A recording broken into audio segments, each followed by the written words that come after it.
Chapter 151. Amidst the vibrations, the beam blade that was constantly emitting a sharp whistling sound cut through the billowing flames and pierced into the depths of the flames. Hum!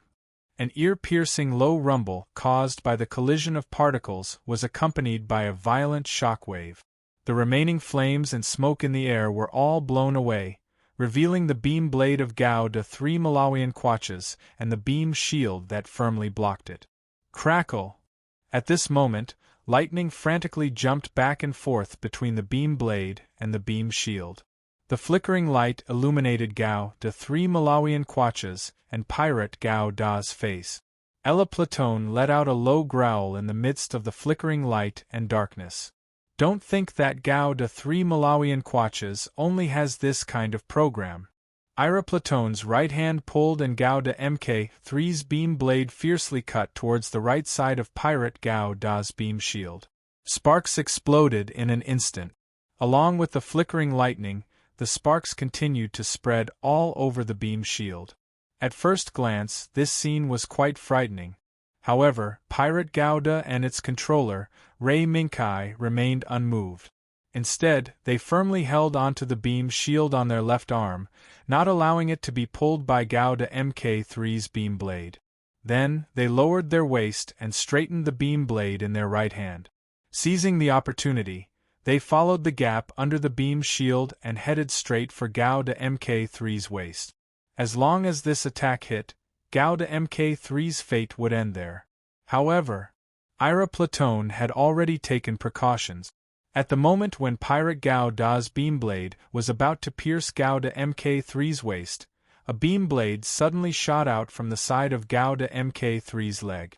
Particles buzzed and blocked Pirate Gao Da's beam blade. Since the attack did not succeed, Ray Minkai did not linger. He simply let Pirate Gao Da use his left arm to force the beam blade out of Gao de Mk3's hand and immediately rushed back. Bang! In order to avoid Gao de Mk3's pursuit, the rapidly charging Pirate Gao Da took advantage of the unprepared situation and shot out the two hooks at his waist. One of them headed straight for Gao de Mk3's beam blade. By Gao de Mk3's side, the other beam swept across the ground like lightning amidst the howling wind, heading straight for the beam saber on the outside of the Gundam Mk3's leg. This was undoubtedly Pirate Gao Da's plan to seize Gao de Mk3's close combat weapon. The twin snakes attack. How to deal with it? Ira Platone's eyes flashed.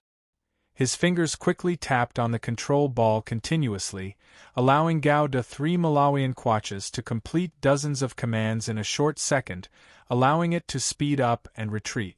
He raised the beam cannon on his shoulder and feet to lock onto the two hooks shot out by Pirate Gao Da, then shoot and other actions. Buzz! Buzz! Beams of light instantly blocked the path of the two hooks, and then quickly extended forward in an attempt to destroy the two hooks. However, just as the beams of light were about to hit the two hooks, a sudden change occurred. The hooks that were supposed to be moving in a straight line suddenly seemed to come alive. They actually moved around under the dense attack formed by the beams of light, as agile as a snake swimming on the sand.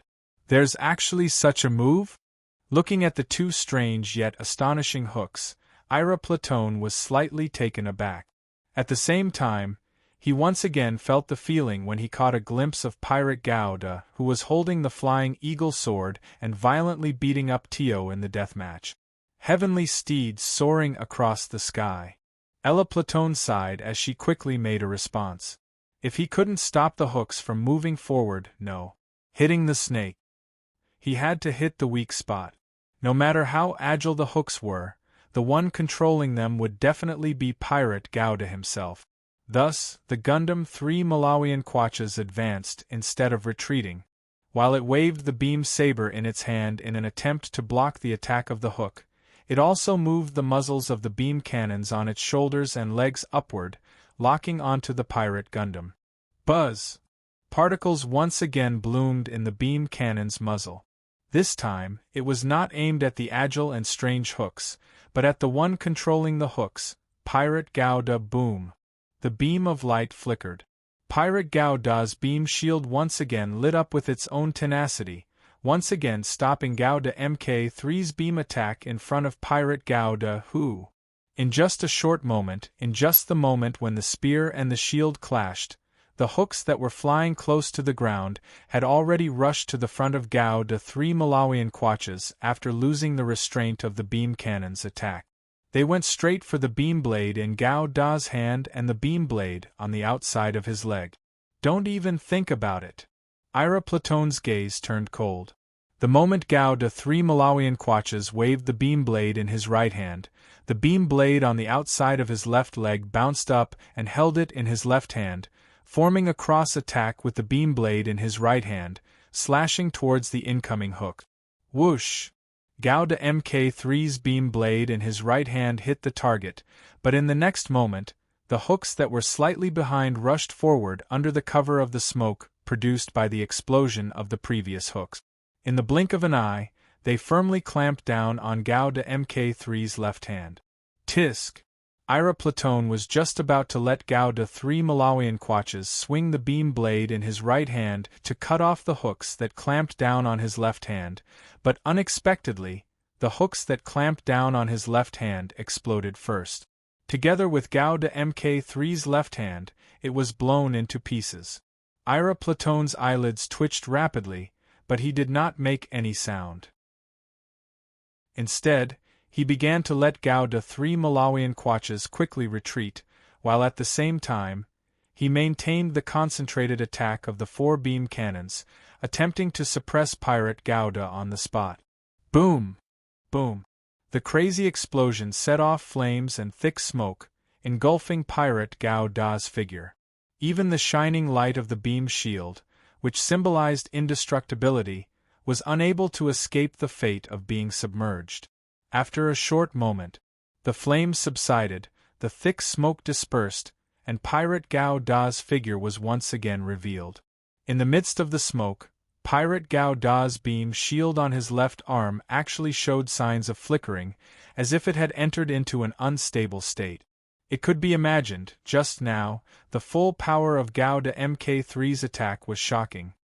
It can actually increase the output of the beam shield to the limit. Ira Platone, the Gao Da 3 Malawian Quaches that you made is really good. Ray Minkai's right hand lightly tapped, letting Pirate Gao Da cancel the beam shield on his left arm. UFFI, have you locked onto Gao Da 3 Malawian Quaches? The half-passive attack just now was not because Pirate Gao Da was unable to defeat Gao Da 3 Malawian Quaches, but because Ray Minkai wanted to prevent Pirate Gao Da 3 Malawian Quaches from seeing that the situation was not good, and decisively chose to enter the rainforest, and once again engage in a troublesome guerrilla warfare with him. Already locked onto, high up in the sky, Steel Eagle's pair of sharp eyes had already pierced through the layers of rainforest obstructions, firmly locking onto Gao Da Mk3's rapidly moving left and right in the rainforest, rapidly advancing figure. Ahead, 3 kilometers. Now I have already sent the coordinates to Pirate Gao Da's system. Under Euphemia's operation, Ray Minkai quickly saw the small dot representing Gao Da 3 Malawian Quaches. Then, the hunt begins. The X-type thruster suddenly exploded, and Pirate Gao Da's figure disappeared from the spot. In the blink of an eye, he charged into the rainforest and disappeared. Even the cameras that covered every corner of the Steel Pulla competition platform were unable to capture Pirate Gao Da's figure in a short period of time. The only thing they could do was pull up the wide-angle lens as much as possible, overlooking the entire rainforest, and tracking Gao Da's Mk3's whereabouts.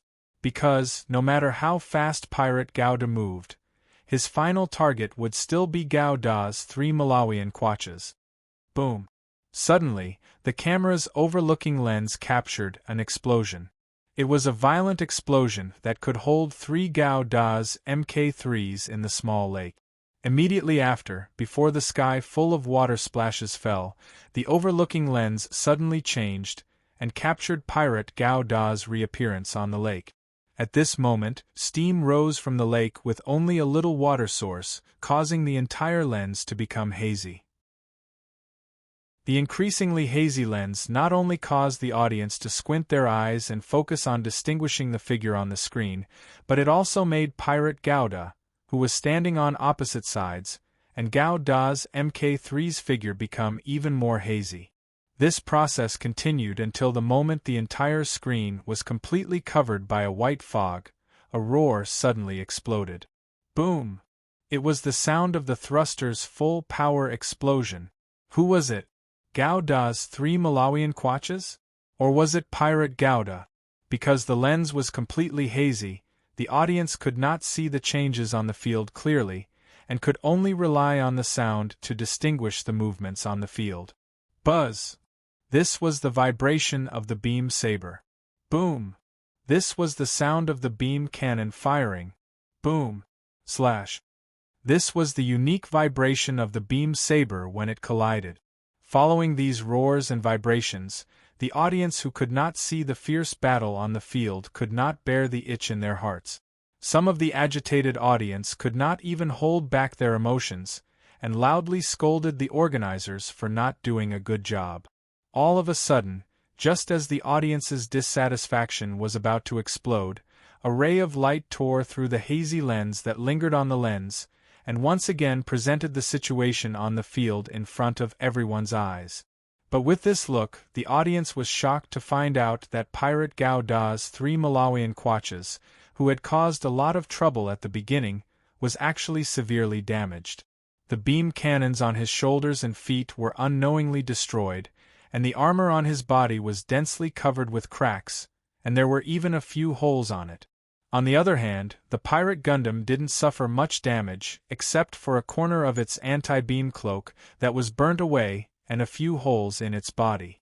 It also lost 2 of its claws. Looking at it this way, the winner and loser was already decided. However, under the gaze of the audience, Gao Da's 3 Malawian Quatches did not admit defeat. Instead, it raised its right hand and held the last beam saber mounted on its right leg in its hand, and fully exploded the thruster's output, charging towards Pirate Gouda like the wind. Facing the enemy's decisive attack, Pirate Gouda lowered his waist and held his sword. The moment before the beam saber in Gao Da's 3 Malawian Quatches hit him, he raised his hand, he swung his sword, one slash, cut in half. Boom! The battle has ended. Ray Minkai Euphemia wins. Congratulations on obtaining the qualifications to enter the finals. Chapter 152. Star Glory City. As the central city that connects the multidimensional worlds, this city has many ports. Every day, countless cargo ships enter and leave, selling their own goods and bringing goods from other dimensions back to the original world. But, today, during this time when trade should be busy, the port leading to Xingyao City's Spaceport No. 1 and the surrounding spaceports were cordoned off. No unauthorized ships were allowed to enter this forbidden zone. Assistant Ray. Everything is ready. As the automatic door opened, a young woman in an office lady's uniform, with beautiful red shoulder-length hair, a slender figure, a beautiful face, and a pair of rimless glasses, walked with light steps to the back of the blond man who was standing in front of the floor-to-ceiling window, staring at the space outside the window, and said slowly, Very good. How much time is left before the return of the Third Fleet?" The blond man pondered for a moment and asked. The woman raised her hand and looked at the small watch. After silently calculating according to the time conversion rules of Star Glory City, she said the answer. "The Third Fleet will leave the hyperspace channel and enter the real universe half an hour after Star Glory City time. Is that so? Half an hour left?" The blond man nodded slightly, turned around, looked at the red-haired woman and said with a smile, "Then, it's time to welcome our hero fleet. Serena." "Yes, Assistant Ray. Half an hour is not a long time. In the universe, this half an hour was just the blink of an eye, and it had already passed." Then, hundreds of light flowers bloomed one after another in the empty space in front of Star Glory City. Ray and his beautiful secretary, who were waiting in port number 1, knew that the hero fleet they were waiting for had returned. They saw that in the flowing brilliance, in the beautiful light flowers, a light flower that was larger than any other light flower completely bloomed, and a giant space warship of 4,000 meters long appeared in the real universe. Looking from afar, everyone who was paying attention to this universe could see the symbol of thorns, roses, and swords painted on the bow of this giant space warship through optical cameras. The flagship of the Third Fleet, the Super Macross Thorns and Roses. Of course, the moment everyone recognized the identity of this huge cosmic battleship, they knew why Star Glory City suddenly announced that they were going to seal off Port Number 1 and its surrounding universes. It's the Third Fleet that has returned. Weren't they supposed to be stationed at the front line of the Chasm battlefield? Why did you suddenly turn back? Could it be the Abyss? While the discussion was going on, the person who raised the question was slapped down by the person next to him before he could finish speaking. Are you blind? Look at Thorns and Roses. Although there are many scars all over the ship, it doesn't look like it just went through a great battle. What's more, the number of battleships in the Third Fleet hasn't decreased by much. Another voice began to express his opinion. He pointed to the auxiliary ships that returned to the real universe after the battleships left the hyperspace channel one after another and continued. Even the auxiliary ships that support logistics can maintain a complete formation. Under such an orderly situation, use your brain and think about it. How could the Third Fleet, one of the pillars of the Abyss battlefield, be defeated and return to Star Glory City? Everyone came to a sudden realization after hearing the voice's explanation. It seems that this might be a return to rest. After all, the Third Fleet has been stationed at the front line of the Abyss battlefield for nearly 10 years. At this time, in the bridge of the Third Fleet's flagship, Thorns and Roses, a young man in a red military uniform looked at Star Glory City that was getting closer and closer to them and couldn't help but let out a sigh. It's been almost 7 years. I'm finally back again. Yes, we've survived that hell. A wisp of smoke slowly rose from the seat next to him. A face with a white beard and vicissitudes of life looked up and also looked at the approaching Star Glory City in the distance. Hell? The young man smiled slightly, and then his eyes showed a strong sense of longing. But as long as I think of my wife and children who can safely stay at home, I feel that staying in that hell for 7 years is worth it. Isn't it, Commander? That's true. Now that I'm back, it's time for me to visit my little grandson. I remembered that before I left, I had promised to bring him a gift. It seems that this promise can't be broken. The old man laughed, and when he thought of his little grandson, the smile on his face became more and more benevolent. Keeping promises is a virtue. Believe me, Commander's grandson will definitely follow your example. That's natural. Then, let's go and see Assistant Reza Barrel, who has come to greet us in person. Captain E.G. Yes, Commander Hanford. Under the eyes of thousands of people, the Third Fleet slowly sailed into Port Number 1, which had been prepared for the return of the Third Fleet. As the return representative of the Third Fleet, Commander Hanford Handican and Captain E.G. also went down the boarding passage after the Third Fleet's flagship, Thorns and Rose, was completely docked at Port Number 1. They went all the way down the boarding passage and came to Ray and his secretary Serena, who were leading the welcoming team. Assistant Ray. Long time no see. I haven't seen you for 10 years, and you're still so young and handsome. Hanford straightened his back, gave a military salute to Ray with a serious expression, and showed a smile. Long time no see. Commander Hanford. I haven't seen you for 10 years, and you're still so old and vigorous. It seems that the Third Fleet can still continue to gallop in this universe battlefield under your command. Looking at the old man with a ruddy face, Ray raised his hand to return the salute and said sincerely, Not at all. In a few years, I'm afraid my position will be given to young people. Hanford smiled, shook his head, and gave up his position. Assistant Ray, long time no see. E.G., who was standing behind Hanford, stepped forward and saluted Ray. Captain E.G., long time no see. I didn't expect it to be almost 7 years since you went to the Abyss front line. Ray returned the salute with a nostalgic look. As the man who changed the entire superdimensional stronghold's view of the Steel Pulla world, E.G.'s every move was indeed watched by many people. Yes, 7 years. E.Z. nodded and then asked carefully, I wonder how Ching and Ling are doing right now? Hearing this, Ray smiled and nodded. Very good. Captain E.G., you have an excellent son.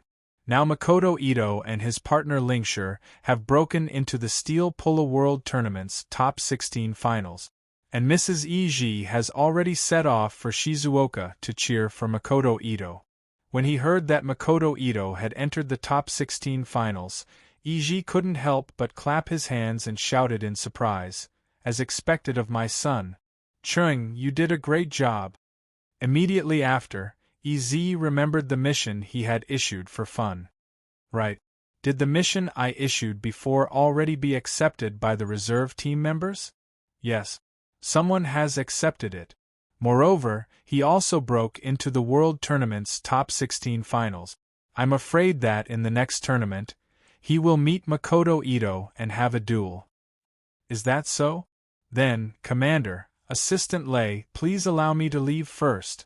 When it came to the Steel Pulla battle that he hadn't touched since he went to the Abyss front line, and his son had entered the World Tournament's top 16 finals, E.G. immediately became impatient. Go.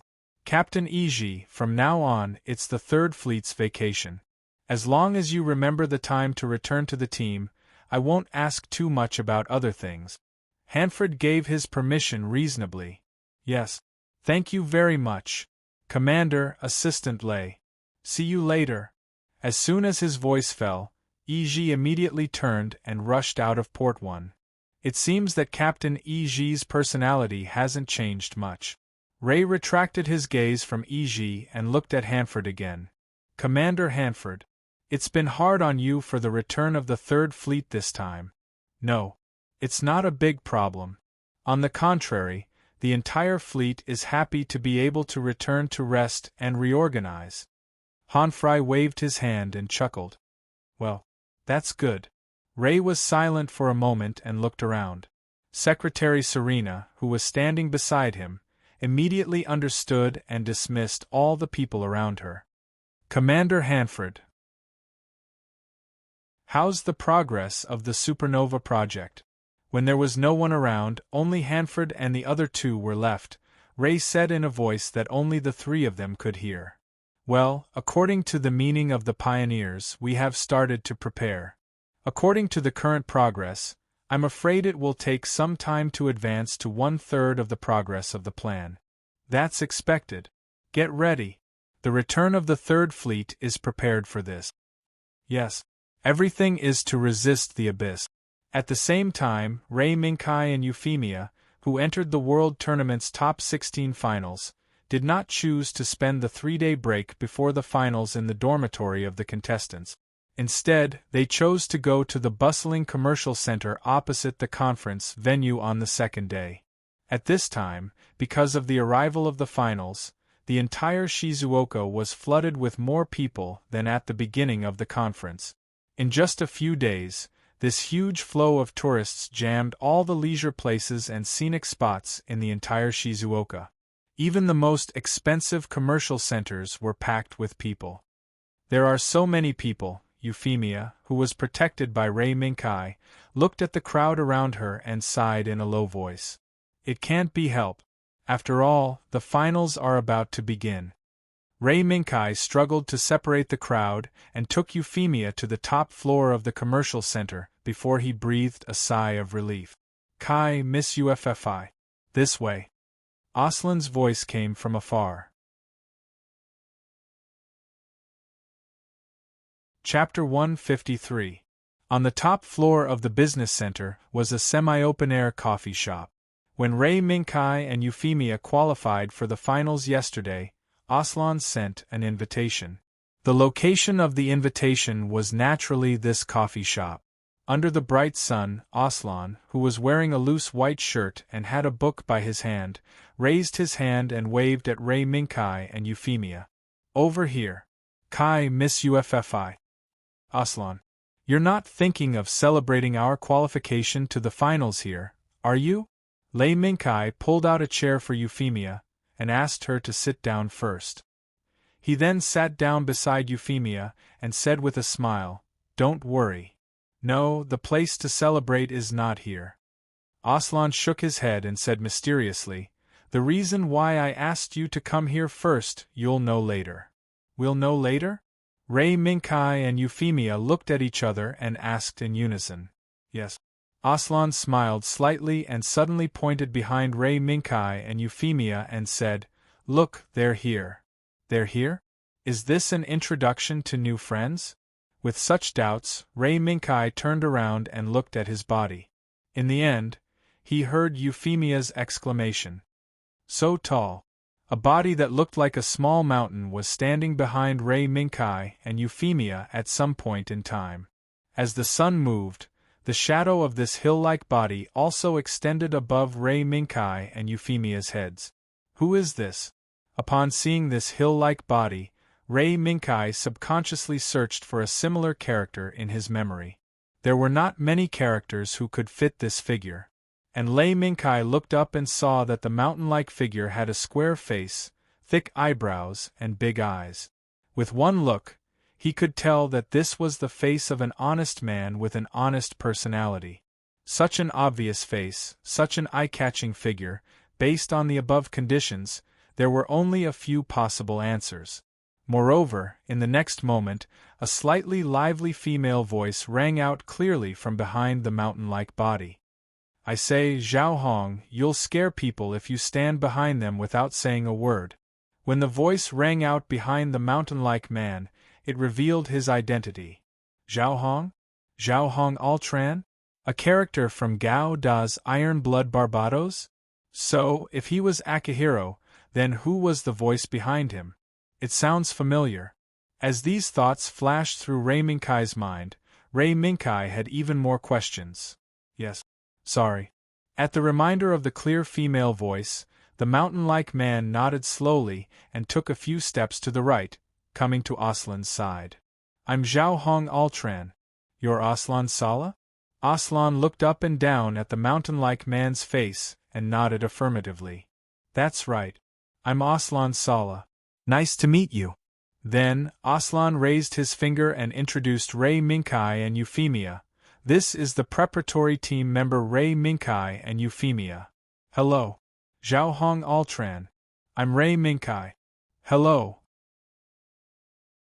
Mr. Zhao Hong Altran, I'm Euphemia Li Britannia. Ray Minkai and Euphemia stood up and introduced themselves under Aslan's introduction.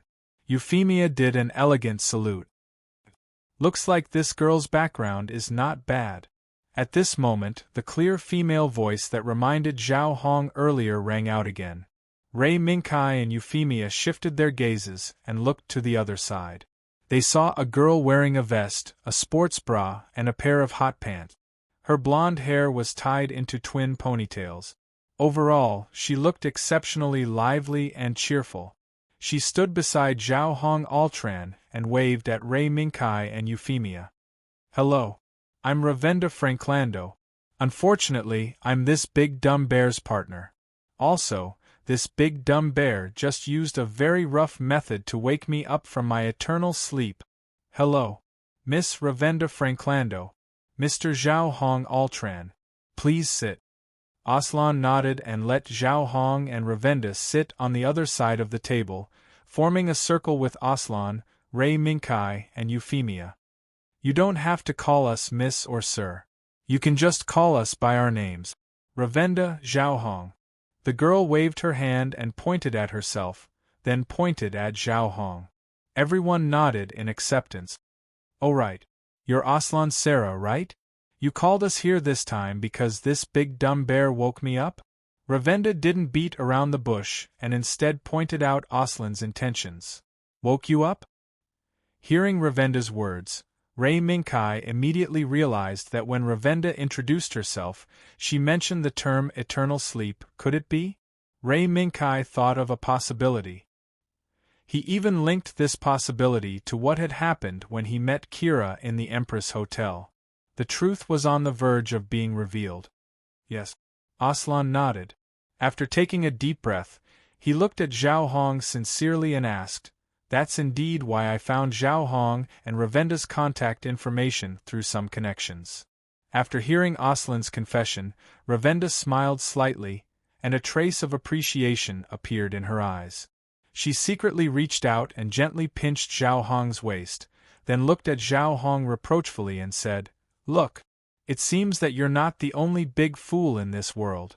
Look, there's an equally big fool sitting in front of you." Although Ravenda's words didn't have any malicious intent, Aslan understood some of the meaning. The wish he wanted to fulfill was indeed very difficult. Aslan was already prepared for this.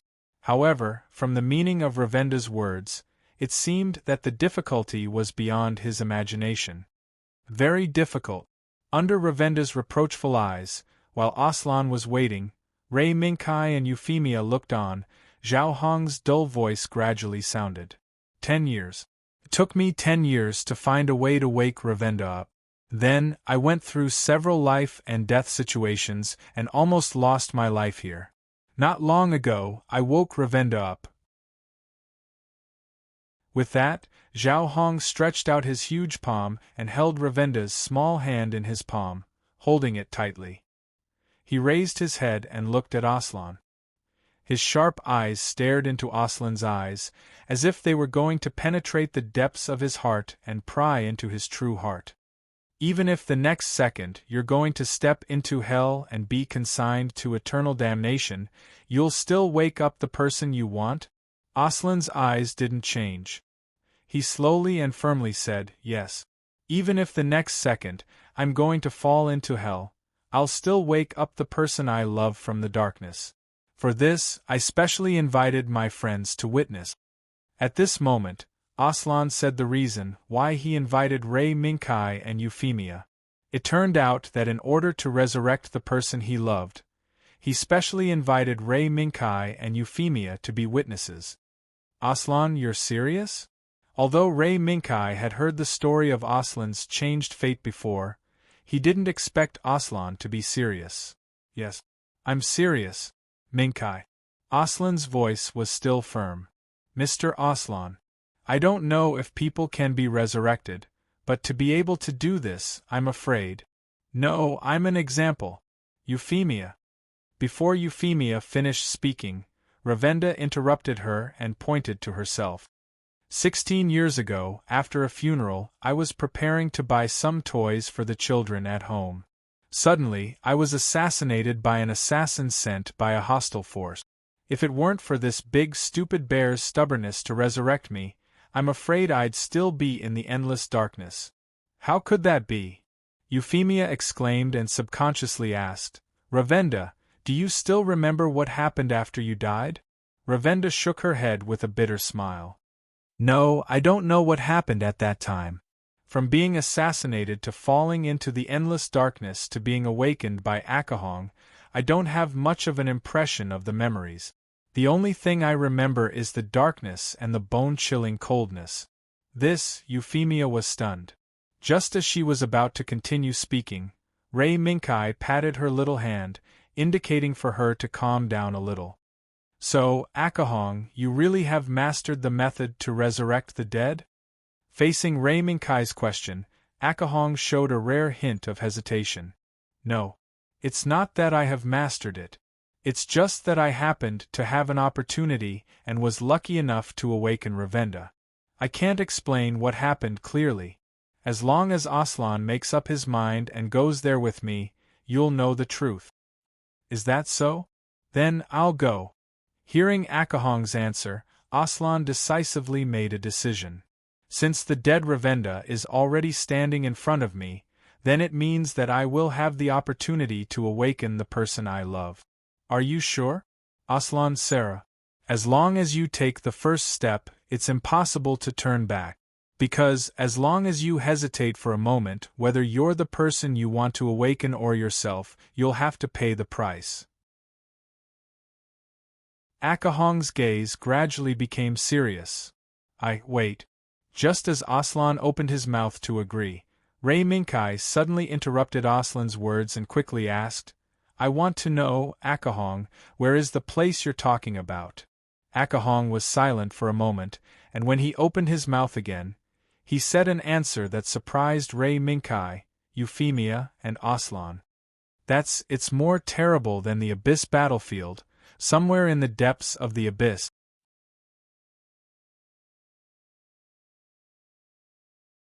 Chapter 154. Deep in the Abyss. This was the first time Ray Minkai heard something related to the Abyss since he entered the Steel Pulla world. Deep in the Abyss? Could it be that you ventured into the depths of the Abyss alone? Lei Minkai asked tentatively. Yes. I drove the specially modified destroyer and Gusion Gauda into a certain area in the Abyss alone, and found the key to awakening Rafta. Although Akihiro answered casually, it could be seen from the flash of luck in Akihiro's eyes that the journey was not easy, or even extremely dangerous. Kai, no need to say more, Aslan slowly said, his right hand gently rubbing his left wrist where the rose pendant was tied. I've already made my decision. Akihiro Artland. Although it's presumptuous, I still want to ask you to help me once. I want to go to that place to take a look and find an opportunity. Facing Aslan's request, Akihiro was silent. After a long time, Akihiro slowly nodded. Okay. But I still have to make some preparations. After all, it's not a place where anyone can come and go as they please. Thank you very much. If there's anything I can do, please let me do my best. Aslan was overjoyed and thanked Akihiro. Aslan Sala. This is the list of supplies you're responsible for. Since you've already made Akihiro promise you, then these supplies will naturally be provided by you. Rafta, who was sitting next to Akihiro, took out a list from her pocket. Looking at her, it seemed that she had already prepared this list before coming. And Rafta also clapped her hands, indicating that everyone should not be offended. Don't mind this. In fact, before coming, Akihiro already had the intention to help Aslan. It's just that Akihiro hasn't confirmed whether Aslan has the courage to face those difficulties. While speaking, Rafta patted Akihiro's thick arm and rolled her eyes at Akihiro. You should know that the big dumb bear actually refused the reinforcements from the fleet at the rear and ventured into the depths of the Abyss alone to atone for its sins. Secret information about Akira Hiroshi venturing into the Abyss alone kept popping out from Rafta's mouth, causing Ray Minkai, Euphemia, and Aslan to be astonished. They also gained some understanding of the environment in the depths of the Abyss. After understanding the situation, Aslan and the others seized the opportunity to ask Ravda some questions. By the time they finished chatting, it was already afternoon. All right. Let's call it a day. I still have to go to the hospital with this big stupid bear. Hospital? Everyone exclaimed in surprise. Yeah. In this short period of time, Rafta, who had left a lively and cheerful impression on Ray Minkai and the others, revealed a trace of shyness as she subconsciously rubbed her belly. This scene made Aslan and Lei Minkai come to a sudden realization. Congratulations! Congratulations! This was Ray Minkai's congratulatory voice. Akihiro. Maybe I can go alone. This was Aslan's voice. After discovering that Rafta seemed to be pregnant, he immediately made a new decision and tried to make Akihiro give up on leading the way this time. No. This is not a problem. Aslan, you don't have to worry. In the end, Akihiro did not give Aslan any chance to go back on his word. After saying this sentence, he took Rafta and left the coffee shop. Do you regret it? Ray Minkai turned to look at Aslan and asked. Rafta's pregnancy was something they did not expect. The occurrence of this accident might affect Aslan's subsequent actions, even if Akihiro had just said that this was not a problem. But after discovering this fact, whether it was Aslan who was determined to go to the depths of the abyss to find a way to revive his lover, or Ray Minkai and Euphemia who were watching from the side, they all subconsciously felt that this might be a wrong decision. However, now that things had come to this, Aslan who had made a decision could only continue. Later, after parting ways with Aslan who was going to collect the materials on the list, Ray Minkai and Euphemia casually walked around the commercial center. Because of what happened just now, Euphemia's mood did not seem to be very good. Even when she walked to her favorite shumai, Euphemia's attention still seemed to be stuck in the scene just now. Seeing this, Ray Minkai looked around, bought a set of shumai from the shop owner, and pulled Euphemia to a corner provided for customers to rest, and pulled Euphemia to sit down. UFFI. Are you very concerned about what happened just now? Yeah. A little. Euphemia rolled her eyes and said softly, although we are only witnesses, but under the circumstances where Rafta is pregnant, isn't it a little wrong for Akihiro to help Aslan do such a dangerous thing? Ray Minkai showed an, as expected, expression. No UFFI. In fact, whether it was Akihiro or Rafta, they had already made a decision before they came here. Otherwise, Rafta would not have immediately taken out a detailed list of materials after Aslan repeatedly confirmed that they were going to the depths of the abyss. Ray Minkai reached out and put the set of shumai in Euphemia's hands, and comforted her softly. It can be seen that Akihiro and Rafta did not give up on Aslan's request for help because of the pregnancy. On the contrary, perhaps because of some similarity between Akihiro and Aslan, Akihiro and Rafta made the decision to help Aslan. Similarity? Is it because Akihiro and Aslan both lost their lovers? Maybe. Feeling the warmth emitted by the shumai with her hands, Euphemia lowered her head slightly and asked softly, then, if would you do this? Ray Minkai shook his head. Just as Euphemia was about to show a disappointed expression, he suddenly reached out and hugged Euphemia in his arms. Before that, I will die before you. Because I am your night guardian. Euphemia Libritania, my lovely highness. Kai. Ka. As the sound of the nozzle scissors rang out, the accessories on the board fell on the table one by one. However, after cutting off all the accessories on the board, the nozzle scissors were put aside. Sister Mimi. I want to watch the finals. No. Mimi, who was reading with her head down, refused her sister's request without raising her head. No. Sister Mimi, just let me watch the finals. It wasn't easy for me to go out, I don't want to miss the finals of the World Series. Little Shue rolled her eyes and went to Mimi's side. She reached out and shook Mimi's arm. Stop. I'm not the one who grounded you. Little Snow, you should have a deep understanding of the mistakes you've made. Otherwise, even if I can get you a few chances to go out, in the end, you will still come back to this room and continue to be a little witch. Hearing Mimi's words, little Shue pouted. Although when she was a little witch, she could see the ugly faces of those who wanted something, but no matter how interesting it was, after watching it thousands of times, she would still feel bored. Little Snow, isn't there a live TV broadcast? But I want to watch the finals live. As she spoke, Little Snow's scarlet eyes began to fill with tears. Her current appearance was completely different from the cold and frosty appearance she presented to others when she was the little demoness.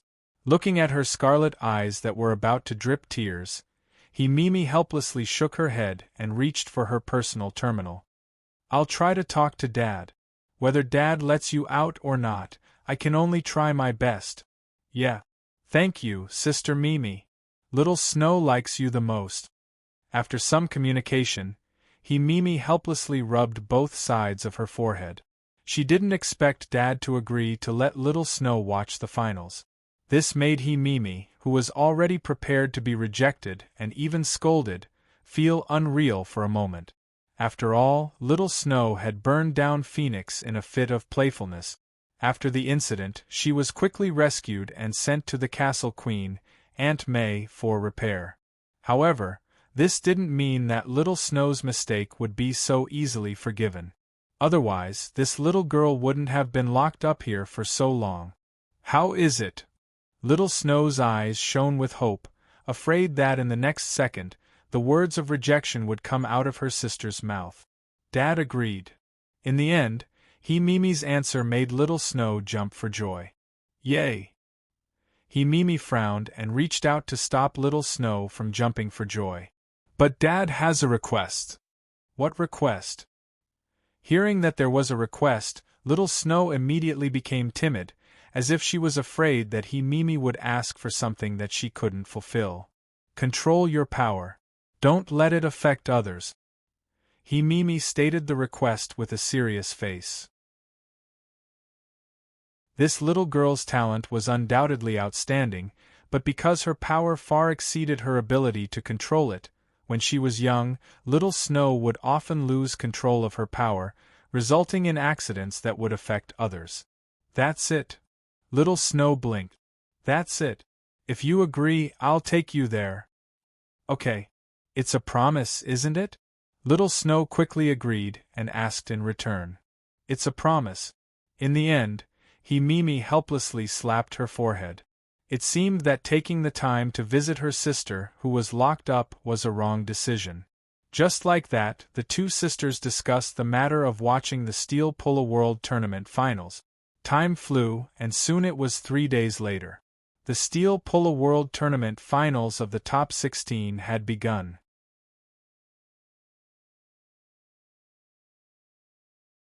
Chapter 155. Dang dang dang. Hello, everyone in the stadium and in front of the TV. This is Captain Steel Pola's World Tournament Top 16 Finals.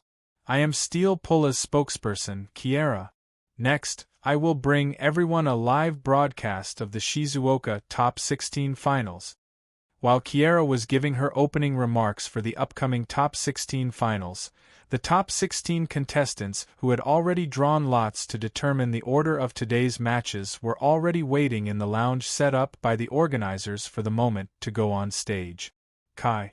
Today, our opponent is that Riccardo Fellini. Euphemia, who was looking at the match order, pointed at Fellini's name and said. Ray Minkai glanced to the side, and sure enough, he found Riccardo Fellini's name on the opposite side of their name. No way? We met him so early? Today's match list made Ray Minkai a little surprised. Although it was somewhat unexpected, after thinking about it, it was reasonable. After all, Ray Minkai and Euphemia, a pair that shouldn't appear in the World Tournament, had already rushed into the finals. Therefore, it was natural for a series of butterfly effects to occur. Looking at Fellini's name, Ray Minkai unconsciously touched his chin and secretly laughed. It seems that Fellini wants to avoid the fate of being tyrannized by Capini's butterfly. Kai. Should we change to Tiger Leopard Cavalry? That Riccardo Fellini seems to be very strong. Euphemia hesitated for a moment, and softly asked. No. Pirate Gouda is enough. Ray Minkai waved his hand and then said, Besides, in the World Tournament, no, it should be said that before the regional tournament, I made an agreement with Riccardo Fellini to have a showdown between Pirate Gouda and his Phoenix Wings Gouda. Is that so? Yes. That's right. It's rare for me and Fellini to meet so early in the finals. Naturally, I can't go back on our original agreement. Ray Minkai nodded, raising his hand to pick up the Pirate Gouda from the table. Then, let's use the Pirate Gouda and Fellini's Phoenix Wings Gouda for a duel. Exactly. Ray Minkai chuckled a few times, then left the lounge with Euphemia and walked toward the center of the venue.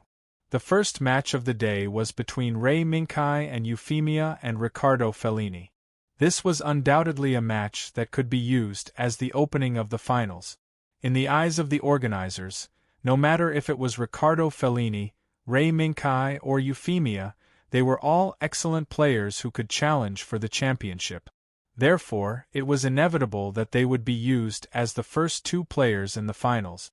Stepping onto the Steel Polo battle platform, Ray Minkai saw Fellini waiting on the other side of the wide Steel Polo battle platform.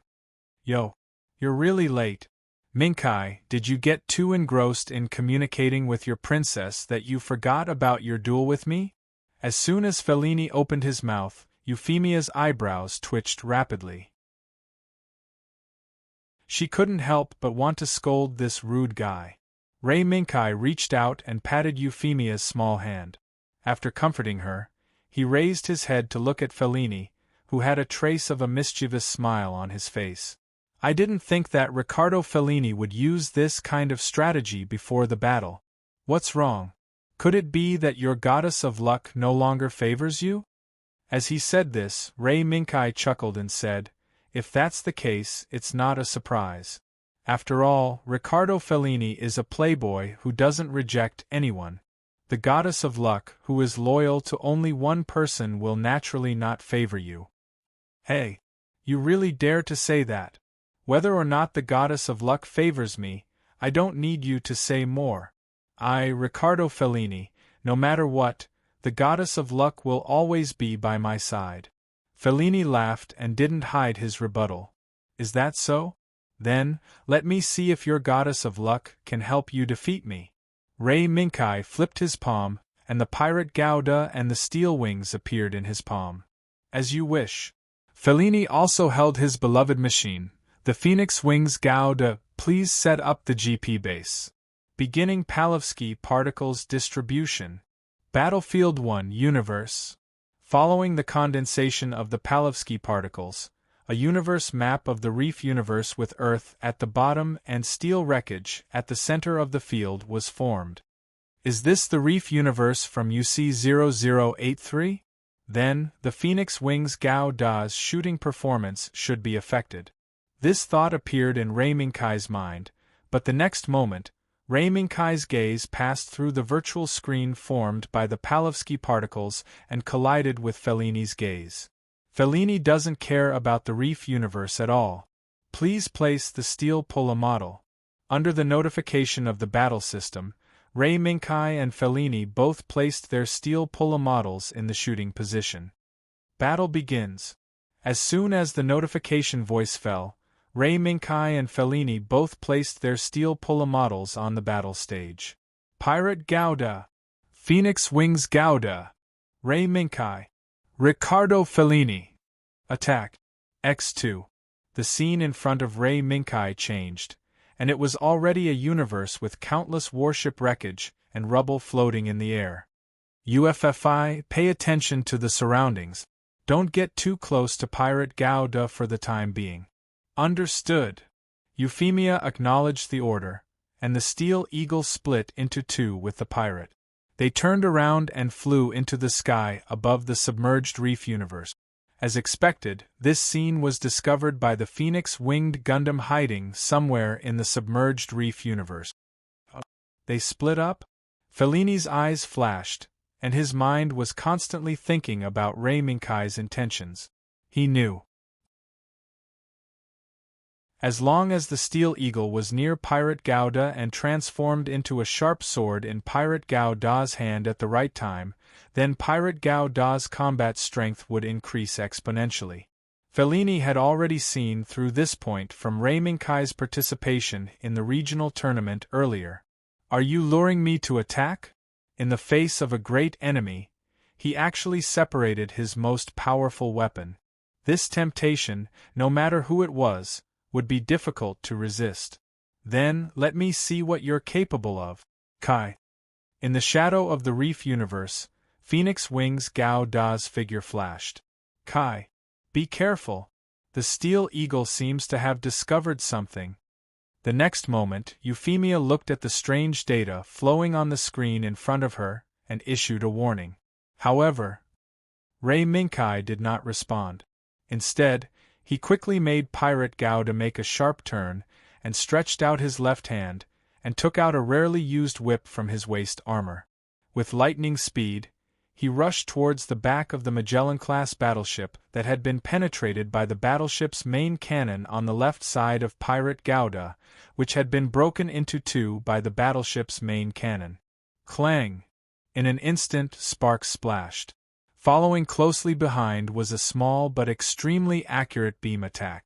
Ray Minkai frowned slightly, and immediately made Pirate Gauda raise his right hand and open a beam shield, blocking the beam attack that was heading towards Pirate Gauda's head. What a troublesome opponent! With just one probe, Fellini deeply understood how difficult it was to deal with Pirate Gauda. Whether it was the beam shield on Pirate Gauda's arms or the anti-beam cloak on his body, they made most beam weapons feel powerless. However, as a well-known player in the steel pulla battle, how could Fellini turn a blind eye to Pirate Gauda's existence? What's more, from the beginning, Fellini and Ray Minkai agreed to have a showdown with Pirate Gauda. Therefore, it was time to reveal his trump card. Kai, don't think that Phoenix Wings Gauda only has beam weapons.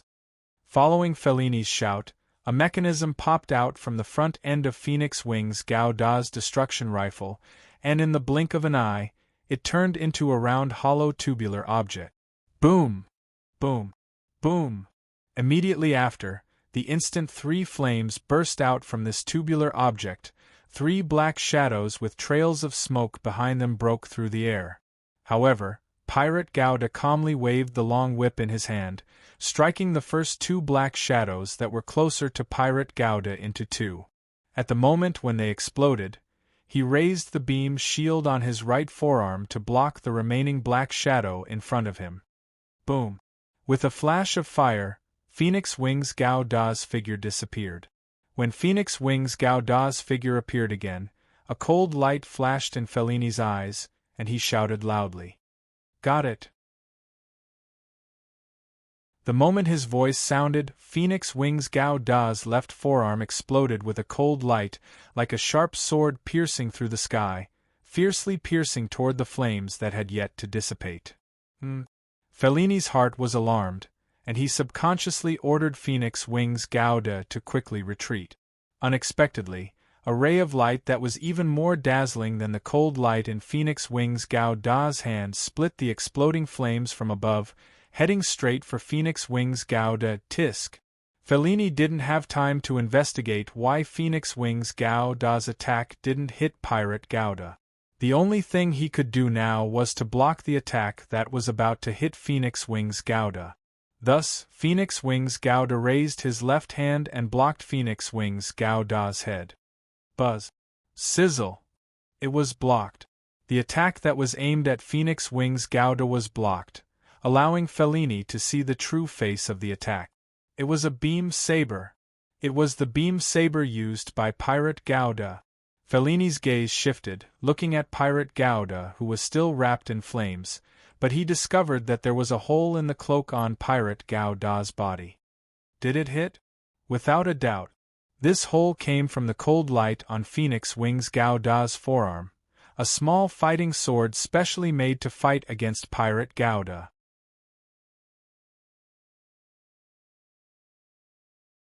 Chapter 156. The night before the top 16 finals, Fellini rarely did not go out to the bar. Instead, he sat alone in the dormitory, holding the steel pulla model plate in both hands, carefully processing and polishing it. As time went by, when the needle reached midnight, Fellini stopped the work in his hands. After closing his eyes for a while, he picked up the 2 pairs of parts that were basically finished on the table, put them in front of his eyes, and carefully looked at them. Not enough.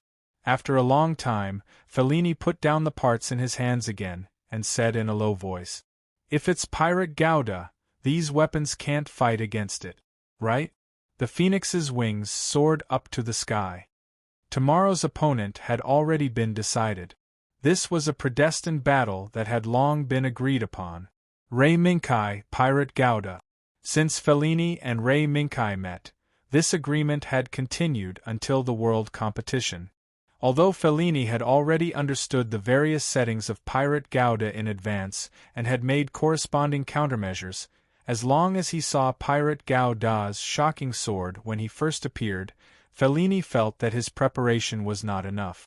Light-resistant cloak, light beam shield installed on both arms, the existence of these 2 undoubtedly gave Pirate Gauda a great advantage when facing the body that most of the weapons were beam weapons.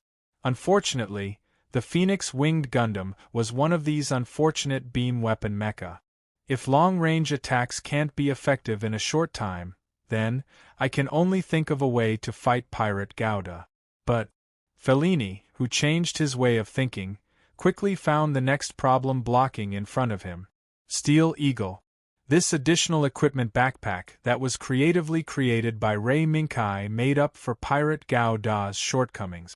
Let's ask, no matter who it was, while facing the Pirate Gouda, they had to be on guard against the possibility of a surprise attack from this equipment backpack that could move on its own. Not to mention, when he teamed up with the Pirate Gouda, he could unleash an astonishing power. That night, Fellini racked his brains, tossing and turning, unable to sleep. Fellini, who had stayed up all night, arrived at the venue early in the morning before the first match of the top 16. He was waiting for the start of the final match. Apart from the fact that the Steel Eagle acted separately from the Pirate Gouda at the beginning of the game, everything went as Fellini had expected. As long as we can get rid of that layer of cloak on Pirate Gouda's body, then Phoenix Wings Gouda's chances of victory will increase. The beam shield was not scary. As long as the timing was right, Fellini was confident that he could deal with Pirate Gouda's beam shield.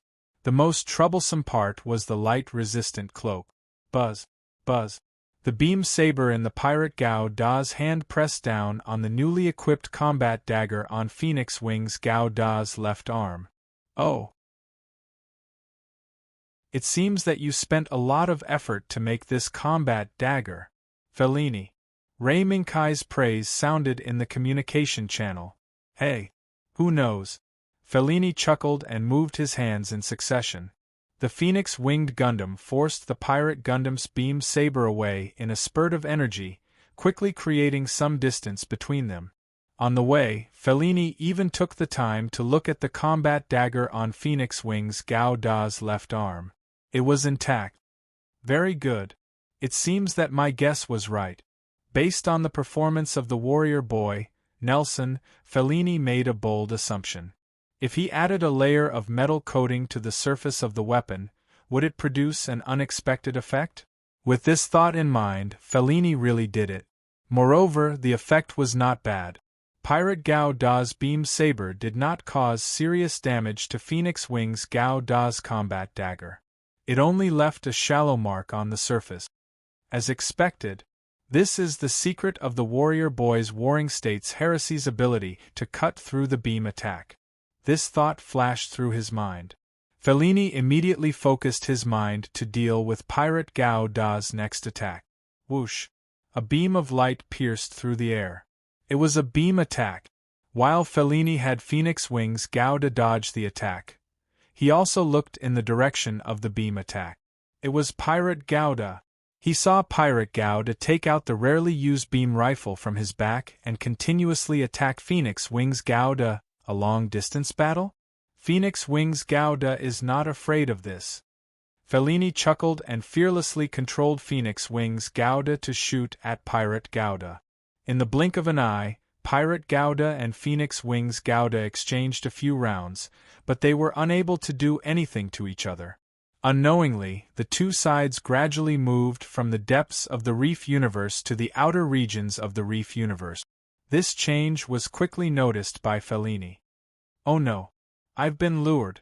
Fellini shuddered, but he had already realized that something was wrong. But it was already too late. Two consecutive beams of light suddenly shot out from the back of the Phoenix Flying Gundam. In the blink of an eye, they hit the back of the Phoenix Flying Gundam. The Phoenix Flying Gundam's folded wings were blown to pieces. TSK. Fellini, who had suffered a great loss, did not continue to stay and face the combined attack of Pirate Gouda and Steel Eagle. Instead, he made Phoenix Wings Gouda endure the beam attack from behind and made a feint. After forcing Pirate Gouda away, he turned around and accelerated into the Reef universe. He escaped really quickly. Compared to Fellini, who had suffered a great loss, Ray Minkai's expression was much calmer. He did not intend to rely on this baiting tactic to defeat Phoenix Wings Gouda. Therefore, Fellini's response was within his expectations. Kai, what should we do? Let Steel Eagle go in? Euphemia's gaze wandered around the reef universe and asked. No. It's better to stay outside. Fellini is now very afraid of Steel Eagle. Otherwise, he would not have immediately returned to the reef universe after discovering that he had been ambushed. Ray Minkai understood Fellini's reaction very well. Understood. However, just as Euphemia responded and was about to move Steel Eagle into the reef universe, a flash of light suddenly rose from the reef universe. Be careful, UFFI. Dodge quickly. Seeing that flash of light, Ray Minkai's alarm bells rang loudly in his heart. Boom. Suddenly, the reef universe, which had been filled with countless floating wreckage, suddenly emitted a light that was enough to turn the floating wreckage into nothingness. As the wreckage rapidly disintegrated, this huge beam of light that was so bright that no one could look directly at it rushed in front of Pirate Gouda and Steel Eagle. It was so fast that it did not leave any time for Pirate Gouda and Steel Eagle to dodge. There's no time. UFFI. Hurry! Ray Minkai, who had completely given up on dodging, shouted loudly. Understood. Boom! Pirate Gouda and Steel Eagle were suddenly engulfed by the huge beam of light that suddenly appeared. It wasn't until a huge hole appeared in the hidden reef universe domain that this huge light pillar slowly stopped. Did it work? Fellini's brows were tightly knitted. Even when he took advantage of the opportunity, when Ray Minkai was not paying attention to Phoenix Wings Gouda's escape to deal a fatal blow to Pirate Gouda, it did not make Fellini's brows loosen at all. At this moment the audience cried out in surprise. Among them, Fellini's sharp ears also heard Kiera's shout. Be careful! Fellini subconsciously pulled back his right hand, and Phoenix Wings Gouda, who had not completely put down the destruction rifle in his hand, immediately retreated. But in the process of retreating, the destruction rifle in his hand was cut into two by a cold light that slashed towards his face. Boom! In the explosion of the destruction rifle, Fellini saw the figure that was still alive, Pirate Gouda. At this moment, Pirate Gouda's body was emitting an astonishing amount of heat, and the anti-beam cloak that provided him with a powerful beam defense was severely damaged at this moment. Only a few fragments were still hanging on Pirate Gouda's shoulder. It seemed that the explosion beam of Phoenix Wings Gouda's destruction rifle had already pushed Pirate Gouda's anti-beam cloak to its limit. And Pirate Gouda was holding a huge sword that was almost the same height as him. From the patterns on it, this huge sword was undoubtedly the incarnation of the Steel Eagle. Saint Slaying Sword. No, it's Flying Eagle Sword. Fellini, you really gave me a fright. At the same time as Ray Minkai's voice sounded, Pirate Gouda raised his hand and tore off a few fragments on his shoulder. He raised the huge sword in his hand and pointed at Phoenix Wings Gouda. You almost succeeded. I was really careless. Hey, didn't I say it right before? If you only care about being intimate with your princess, you will definitely be defeated by Phoenix Wings Gouda's sword. Fellini laughed. He did not care about Ray Minkai's face at all and directly started slapping his face. I can't deny this. Then, in order to thank you for your reminder, I have prepared a big gift for you. I'll be waiting. Phoenix Wings Gouda's arms flashed with light, and two small combat swords shot out. Then, Phoenix Wings Gouda's speed became faster and faster, almost able to drag out afterimages. At this moment, Phoenix Wings Gouda was like wind and thunder. Facing Phoenix Wings Gouda's aggressive approach, Ray Minkai said in a deep voice, "Come!" Clang! With a crisp sound, streams of light lit up from the Flying Eagle sword's hilt and quickly extended upwards. Swish! A cold light flashed. Phoenix Wings Gouda had already rushed in front of Pirate Gouda. Clang!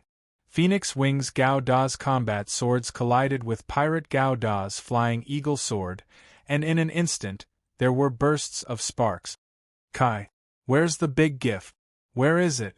Fellini's eyes widened slightly, and he tightened his grip on the control ball, constantly letting Phoenix Wings Gouda exert more power to suppress Pirate Gouda's flying eagle sword. Now, just as Phoenix Wings Gouda raised his right hand and was about to stab Pirate Gouda with the combat swords on his right arm, the light flowing on the flying eagle sword rose to the extreme. Buzz! An impact suddenly erupted from the flying eagle sword, and it actually sent Phoenix Wings Gouda flying backwards, making it difficult for him to maintain his balance. What?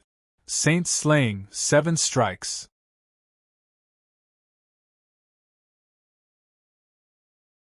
Chapter 157. Saint slaying, 7 strikes. At the moment when Phoenix Wings Gouda was pushed away, the light on the flying eagle sword had already reached its brightest moment. While it was emitting a bright light, the flying eagle sword also disintegrated into 7 swords of different sizes and shapes in the blink of an eye. Other than the largest sword in Pirate Gouda's hand, the other 6 swords actually rushed towards Phoenix Wings Gouda in a flash of light. Seeing this, Fellini clenched his teeth and quickly tried many methods, but he was still unable to regain control of Phoenix Wings Gouda, who suddenly went out of control. Could it be that light just now? In a flash, Fellini remembered that when he was confronting the flying eagle sword just now, the flying eagle sword suddenly burst out with a flash of light just before it disintegrated into 7 swords. After that, not only did Phoenix Wings Gouda fly out, it even went out of control. However, even if Fellini found the reason, it could not change the fact that he could only watch as the 6 swords flew towards Phoenix Wings Gouda. But Fellini would definitely not sit still and wait for death. He still did not give up on regaining control of Phoenix Wings Gouda. Whoosh! In the next moment, the 6 swords actually did not directly stab towards Phoenix Wings Gouda, but at the moment when they were about to stab Phoenix Wings Gouda, the swords turned around and continuously circled around Phoenix Wings Gouda. Immediately after, Phoenix Wings Gouda's vision turned black, and Pirate Gouda had already rushed in front of him. Waving the sword in his hand, he chopped off Phoenix Wings Gouda's right hand. First strike. With a flash of light, Pirate Gouda's hand changed to a second sword. Second strike. Third strike. Pirate Gouda's figure flickered back and forth in this space like a ghost. Every time he flickered, he would cut off a part of Phoenix Wing Gouda's body, as if he was wantonly toying with a prey that could be slaughtered. As the one being slaughtered, Fellini had already given up struggling when Phoenix Gouda's hands were chopped off. He was waiting for the final judgment to arrive. Under his gaze, Pirate Gouda swung his 7th blade, delivering the final blow to Phoenix Wings Gouda. Boom! This battle ended with the defeat of Phoenix Wings Gouda. After the battle ended, Fellini sighed helplessly. Kai, aren't you a little too cruel? My Phoenix Wings Gouda was shattered by you. Ray Minkai rolled his eyes and retorted, then, what's with your burst mode just now? If it wasn't for my Pirate Gouda's anti-beam cloak and eagle sword being strong enough, I'm afraid that he would have ended up the same as Phoenix Wings Gouda. Fellini's expression couldn't help but become sluggish. Thinking back to that strike just now, he indeed felt a little guilty. But, after all, it's a competition, isn't it? That's right. It's a competition. Ray Minkai shrugged his shoulders. Now you've lost, Fellini. Hearing the cheers of the audience, Fellini stared blankly for a moment, then smiled in relief. That's right. I've lost. In the end, Fellini collected all the remains of Phoenix Wings Gouda and returned to his original free and easy appearance. After waving at Chiara, who was looking at him worriedly, he left the steel pull-a battle platform and returned to the contestant lounge. Fellini, you're amazing! As soon as he entered the door, Fellini heard Makoto Ito's excited voice. Of course. Don't you know who's in the competition? Habitually, just as Fellini was about to say a few words of self-praise, he was choked by Makoto Ito's next words. Lingshire. I didn't expect Guy's Pirate Gouda to have adjusted to this level. What was the move that blocked Phoenix Wings Gouda's burst attack called again? Hey, hey, hey, Cheng. Fellini, whose eyebrows were twitching, suddenly shouted a few times and forcibly interrupted Makoto Ito's words. Makoto Ito was stunned. Lingshire glanced at Fellini, shrugged, and stopped talking. Ching Lingshire. Listen, Guy, Ray Minkai will be your strongest enemy in this world competition. Hey, do I need you to say that? From the beginning, I didn't see that guy as a friend. Lingshire was straightforward and said while waving his fist. Fellini. Is Kawaguchi Famer not better than Guy? Makoto Ito hesitated and subconsciously compared the strongest person in his mind to Ray Minkai. I'm afraid not. Fellini shook his head, touched his chin and said, Actually, I don't want to affect your judgment. However, after today's duel with Guy, I realize that Guy is hiding very deeply. Before, when Guy entered the world competition, he used the ferocious leopard mount. Although the competition didn't specify what models the contestants could use, at this crucial moment, that Guy suddenly took out the pirate Gouda and replaced the ferocious leopard mount. Don't you think there's something wrong with this? Could it be that Guy wants to hide something? Makoto Ito thought normally. However, Lingshire, who was sitting on the side, began to shout again. Fellini. When the time comes, won't it be fine if we beat that bastard Guy up? What are you still thinking about? Speaking of which, you still owe us a duel. Fellini laughed and showed the remains of the phoenix wing Gouda in his bag to Lingshire. Lingshire. It's not that I don't want to fight with you. Right now, I'm powerless. If you want to fight with me, you'll have to wait until I repair the phoenix wing Gouda. Tisk. Instead, I let you escape a calamity. Fellini spread out his hands and casually looked outside. He turned his head to look at Makoto Ito and Lingshire and reminded them, All right? The topic about me ends here. Next, it's time for you to enter the stage. Oh right. I almost forgot. Our opponent is Zhenxing. Makoto Ito clapped his hands and revealed an expression of sudden realization. That squinty eyes? Very good. Fellini, wait and see. I won't be killed like you. Before leaving, Lingshire didn't forget to give Fellini a punch. This little bastard. In the other lounge, Euphemia pondered for a while. Guy, did we hit too hard? Looking at the state of the Phoenix Wing Gouda, if Fellini wants to completely repair it, I'm afraid it will take a while. Ray Minkai shrugged his shoulders indifferently. It's okay. Repairing the broken steel model is a part of Glue Guy's skills after all. Moreover, it's also good for Fellini to focus on repairing his Phoenix Wing Gouda. Don't always run outside, otherwise, the next batch of Grassland Crusaders will come.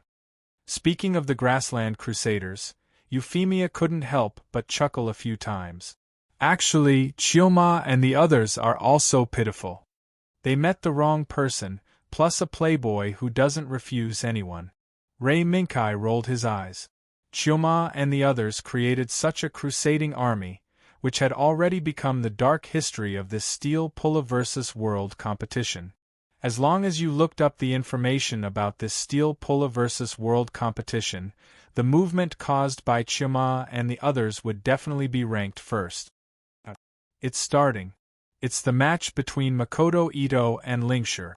Euphemia looked around and pointed at the match that had already started outside. It's Shinso Yazaka. I didn't expect him to meet Makoto Ito and Lingshire.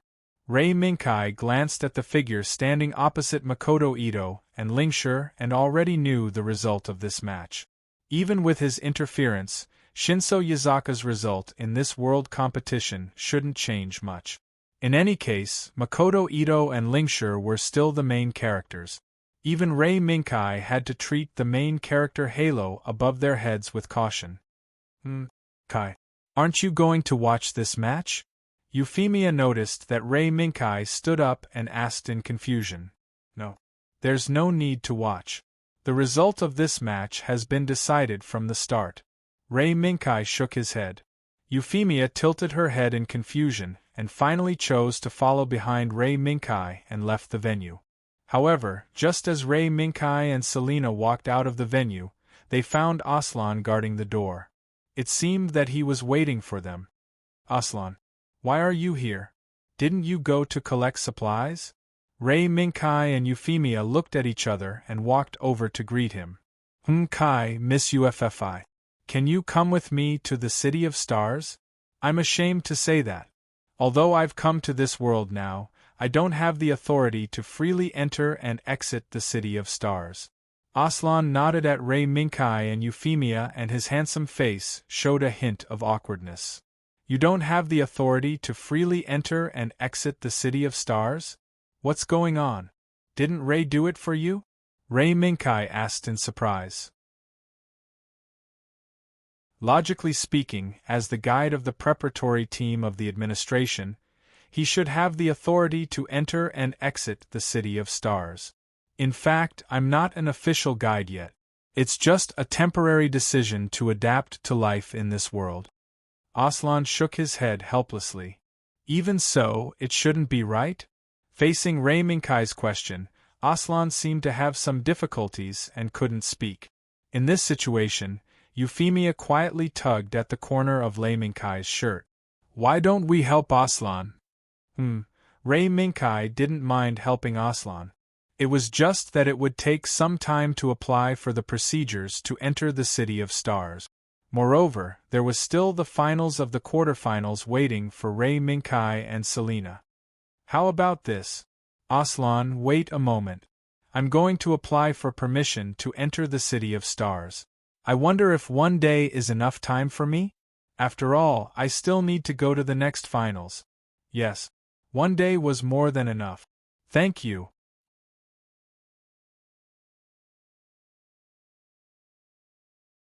Chapter 158. The President was very sad. He thought that he had been freed from the masked men who gave him a lot of pressure, but unexpectedly, the two princesses came back before the top 16 finals.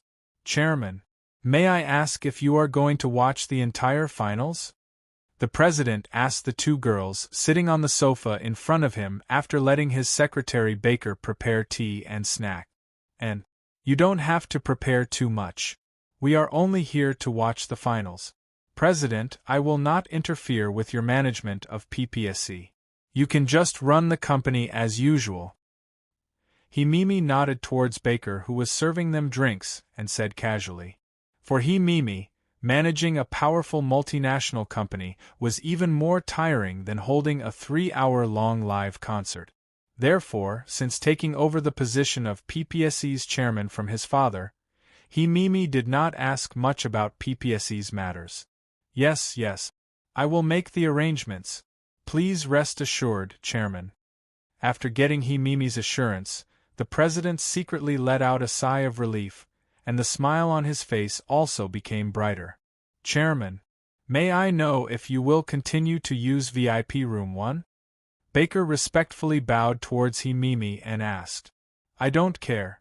But what about you, little Schwer? Mimi looked at his little sister, who was sitting at the side and seemed to be bored to death. This girl, as long as there was someone to solve her problems, she would become lazy. Me? No problem. Little Schwer was half lying on the sofa, and when she answered casually, she suddenly straightened her body, and that pair of scarlet eyes lit up with a golden light. This sudden change shocked the President, who had been paying attention to them, and he was so scared that he almost jumped out of his chair. So. A black shadow suddenly rushed out from Mimi's hair, and like lightning, it tore open the curtains and broke the window. It wasn't until the broken glass gradually scattered on the ground that the President and Baker gradually recovered from the shock. Chairman, left. Mimi's brows slightly wrinkled. I'm afraid so. Little Snow's scarlet eyes slowly closed, and when she opened them again, the golden light that had appeared for a brief moment had already disappeared. Someone was eavesdropping just now. Little Schwer's next sentence shocked Baker, but before she could run to the window, the black shadow that broke through the window returned and lightly landed on the windowsill. This, The moment Baker saw the appearance of the black shadow, Baker's maiden heart was instantly hit. So cute! It had a round body and a big tail that swung back and forth from time to time. In between its big black eyes, there was a purple crystal that looked like a sparkling and translucent purple gem. Xiao Ai, come here. Little Er's cry caused the little figure sitting by the window to leap into the air and land gently in little Er's arms. Chairman, I'm very sorry. I was distracted. Baker, whose gaze had been following the small figure, immediately reacted and apologized profusely when he saw Mimi's expression of, as expected. No. There's no need to panic. Xiao Ai is very cute, isn't it? Mimi took the small shadow from little Er's embrace, and while caressing it, she said, "This is a creature unique to the world I was born in, Vagula." Mimi turned around and looked at the chairman and said, "Just like you, Chairman, they also have the ability to travel through time." Me? The chairman went into a daze, and his gaze was shocked as he looked at the little fellow that was lying comfortably in Mimi's embrace. "Chairman, leave the rest of the matter to us. The person who was eavesdropping, we should already know his identity." The chairman's shock seemed to be far from over, as Mimi threw out one thing after another that was enough to shock him for an entire day. Already know? The person who came to eavesdrop with a stealth technique that can be easily seen through. We don't even need to guess to know who it is. Sister Mimi, do we need to catch him now? Little flipped her small hand, and a thin pipe appeared in her palm. As a wisp of smoke slowly rose from the pipe, a house appeared in front of the chairman and Baker. This is the building we're in? There. That's the person who was eavesdropping on us? Beck's heart was pounding madly. The scene before him was no doubt like the magic in the legends that had been displayed before his eyes. If there was only one person who was eavesdropping on us, then it's definitely him. Little replied lazily and then looked at Baker. Her gaze that was sizing him up made Baker shiver. What's wrong? Me Mississippi, you're called Baker, right? Little Er's mouth curled up, but she changed into the face of a witch. Yes. I'm Baker. I'm currently the chairman's secretary. You can do whatever you want with that kind of thing. I just want to ask you a question. Do you want to become a magical girl? As long as you sign a contract with me, this kind of thing will be a piece of cake. Little pointed the thin pipe at Baker, and the pair of scarlet eyes became hazy, causing Baker to inadvertently slide into the depths of those scarlet eyes. Really? Fake! Puh. Mimi rudely interrupted little Er's prank. What happened? Another shiver woke Baker up from his daze, and from the scarlet eyes of little Little didn't you promise me that you won't use your power recklessly? Mimi repeatedly pinched little Er's little face, and said in a somewhat reproachful tone, "Woo. Don't pinch my face. I didn't. It's just a projection attached to the pipe."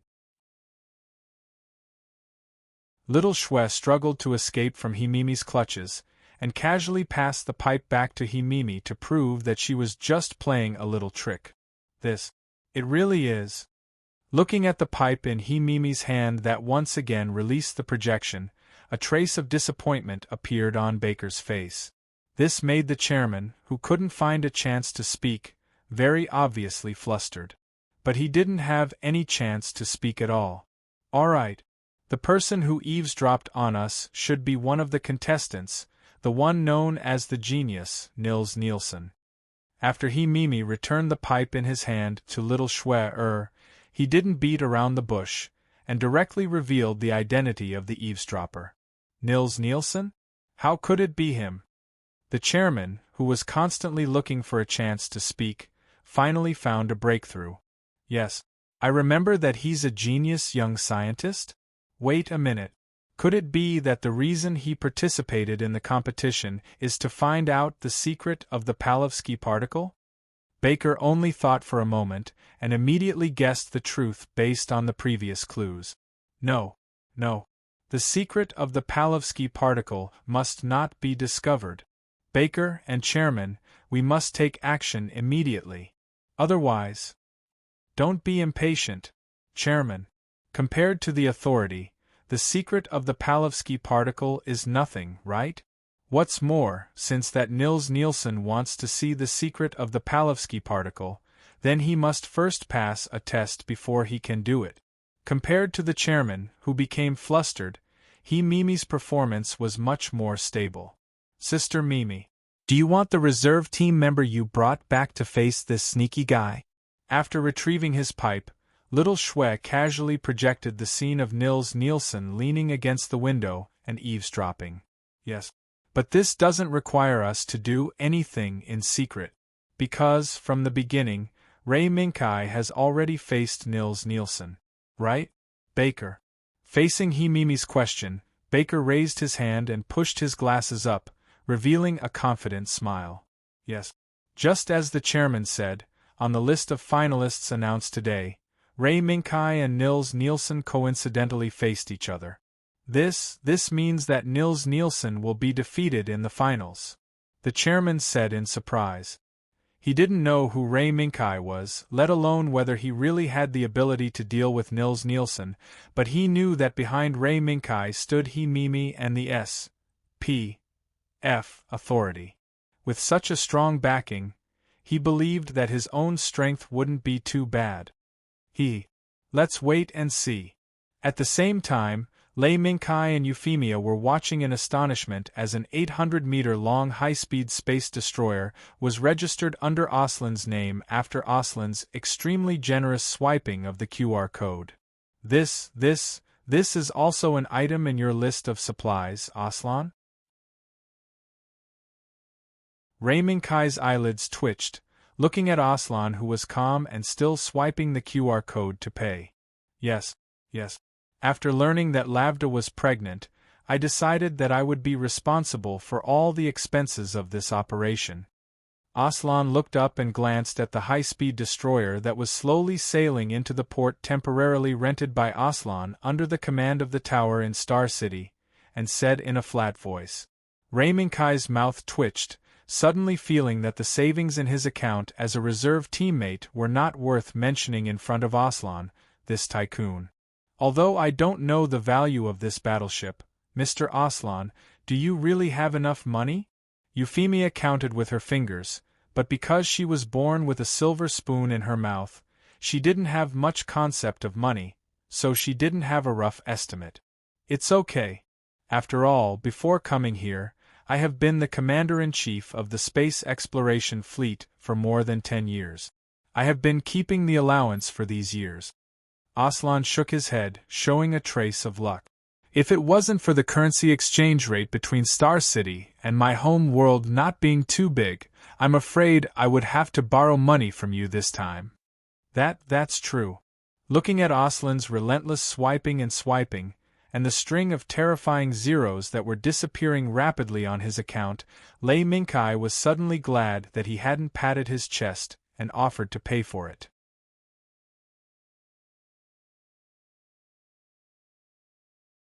Chapter 159. I wasn't discovered? Niels stood in the corner of the room on guard. He stood there until the full moon rose into the sky. Only then did he slowly relax his tense body. But at this moment, a series of rapid knocks sounded from the door. This caused Niels, who had just relaxed for less than 5 seconds, to immediately tense up. I was discovered? Niels' eyes flickered, his gaze constantly moving back and forth between the door and the window. Just now, when he was discovered eavesdropping, the window he was hiding in seemed to have been smashed by something. If not for his extremely fast reaction, there might have been a few more wounds on his body, and he might even have been caught. While his thoughts were spinning, the door was opened. When Niels, whose muscles were stretched taut, heard the sound, he immediately grabbed the teapot closest to his hand and threw it towards the door. A scream of pain from being smashed by a heavy object sounded. However, the moment this scream sounded, Niels suddenly realized that this scream seemed to be very familiar.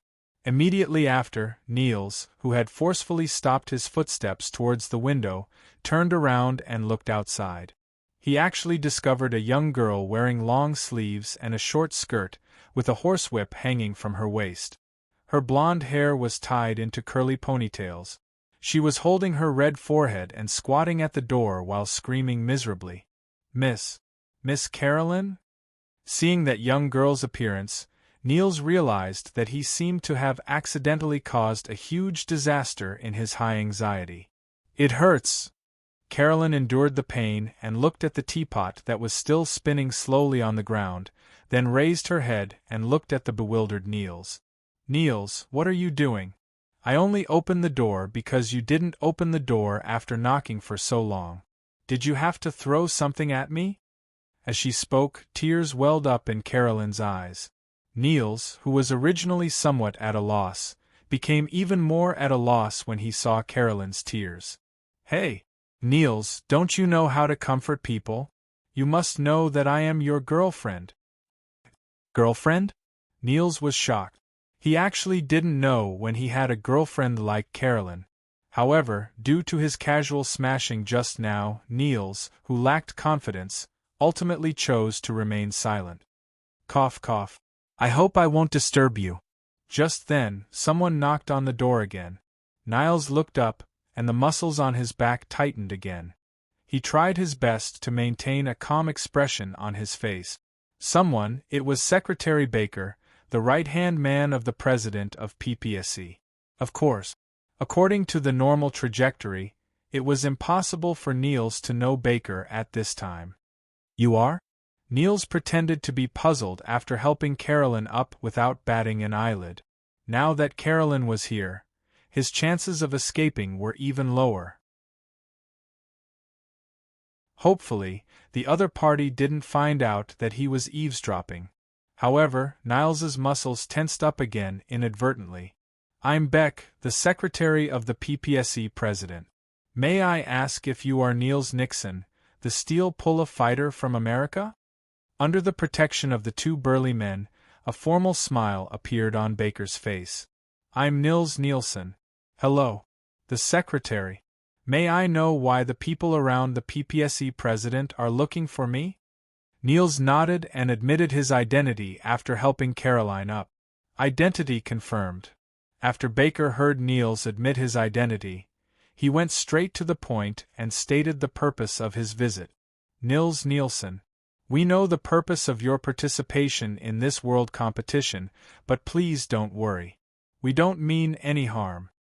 Baker's smile became even more gentle, especially when she saw Niles's face, which had been exposed but was still forcing himself to remain calm. The smile on her face became even brighter. "We welcome anyone with ambition to join us at PPSC and conduct in-depth research on the Palevsky particle. And you, Nils Nielsen, who is known as a genius, is naturally among these people with ambition. But before that, we need to do some small tests on you." Small tests? Niels, who originally thought she was here to denounce him, was shocked by Baker's twists and turns in her speech, but he didn't expect that in the end, the other party would agree to disclose the secret of the Palevsky particle to him. "Yes, small tests. Don't worry. Since it's the world competition, these small tests are also related to the world competition. Nils Nielsen, did you go to see your opponent in the next game?" The sunlight outside the window fell on Baker's glasses and refracted the light, making Niels unable to obtain any effective information from Baker's eyes. Opponent in the next game? Niels frowned and immediately remembered the opponent he was about to face. Ray Minkai from the Celestial Empire region. Yes. As long as you defeat him, you will get the secret of the Palevsky particle that PPSC will disclose to you. After Baker calmly made this promise, she turned around and left with the two bodyguards. She didn't care whether Niels would agree to this promise or not. For a long time, Caroline, who didn't have a chance to speak, touched the small bump on her head and reached out to pull Niels. "Hey, Niels. What happened? Who is that woman? Why did they insist on inviting you to join PPSC? Ah? No, nothing. Carolyn. It's just an unimportant promise. For me, this may be an opportunity to make a breakthrough in my research project. Niels shook his head and didn't mention this matter too much. Moreover, now, in Niels' own heart, there was also a question.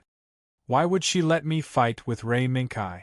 From the information, Ray Minkai from the Celestial Empire region shouldn't have any connection with PPSC. Even if, suddenly, Niels thought of a possibility. Caroline, can you do me a favor? Niels' request was very sudden, but Caroline still agreed immediately. And, of course, since her boyfriend has made a request, as a virtuous girlfriend, I will naturally complete it 100%. Niels, your request, just leave it to me, your girlfriend. After saying that, Caroline, who was still doubtful just now, let out a burst of bell-like laughter. Night. Ray Minkai, who had helped Aslan to collect supplies for the whole day, dragged their tired bodies back to Shizuoka. I didn't expect Aslan's list of supplies to have so many things. From the looks of it, their operation this time will be fraught with difficulties. After opening the door and gently putting Euphemia, who was so tired that she had fallen asleep, on the bed, Ray Minkai slowly breathed a sigh of relief. Although Aslan's generous payment seemed very cool, after all the large items were handed over to the automatic transport robots for loading and unloading, the small items piled up like a small mountain still made Aslan, Ray Minkai, and Euphemia tidy up for a whole day. Ray Minkai reached out and gently tidied up Euphemia's messy hair, then pulled the blanket over Euphemia. It seems that UFFI won't wake up for a while. Ray Minkai glanced sideways at the clock hanging on the wall and decided to run the water first, in case Euphemia woke up and wanted to take a bath. But before Ray Minkai's action could begin, the doorbell rang. Excuse me, is this Mr. Ray Minkai's residence? As soon as he heard the voice coming from outside the door, Ray Minkai faintly felt that the voice was somewhat familiar. I am. As soon as he opened the door, Ray Minkai saw a dark-skinned boy in a kendo suit with his hands clasped together and a head full of small braids standing at the door and saluting him. Hello, Mr. Ray Minkai. I'm Nils Nielsen. Nice to meet you. Nice to meet you. Nils Nielsen. Ray Minkai's doubts flashed through his mind, but soon he was relieved. He remembered that in the original time and space, Nils, this dark-skinned boy, personally found Makoto Ito and Lingshur on the night before the finals and wanted to make a deal behind their back. No way? Does this boy think that I have the secret of the Palovsky particle? When Ray Minkai thought about it this way, he felt that he was right. After recovering his previous memory, he did know the secret of the Palovsky particle. Tomorrow I will be your opponent, Mr. Ray Minkai. Compared to Ray Minkai's speculation, Nils' attitude was sincere. This I know. So, why are you here tonight? Could it be that you want me to lose to you? Ray Minkai raised his eyebrows and did not leave any room for discussion. No. On the contrary. If Mr. Ray Minkai can meet my request, tomorrow's victory will be yours with both hands. As soon as Nils said this, Ray Minkai understood. Sure enough. Nils, you're really easy to guess. Ray Minkai chuckled a few times, looked at Nils and shook his head. Nils. Although it's not bad to have an easy victory, it's just a game if you don't fight for it. Game? Now, aren't we playing a game? Nils was stunned and casually refuted Ray Minkai's words. Is that so? Do you really think that the steel pull-a battle is a game? Nils, go back. I know what you want. But now, I won't give it to you. Ray Minkai took half a step back and prepared to close the door. Wait, Mr. Ray Minkai. As soon as Nils heard Ray Minkai say that he knew his intention, he immediately confirmed that Ray Minkai really knew the secret he wanted to know, the secret of the Palovsky particle. Everything will be left to tomorrow's match. The moment Ray Minkai completely closed the door, his voice sounded again. Samurai boy, let me see the power of your warring state's heresy. Is it really like what you said, that this is just a game?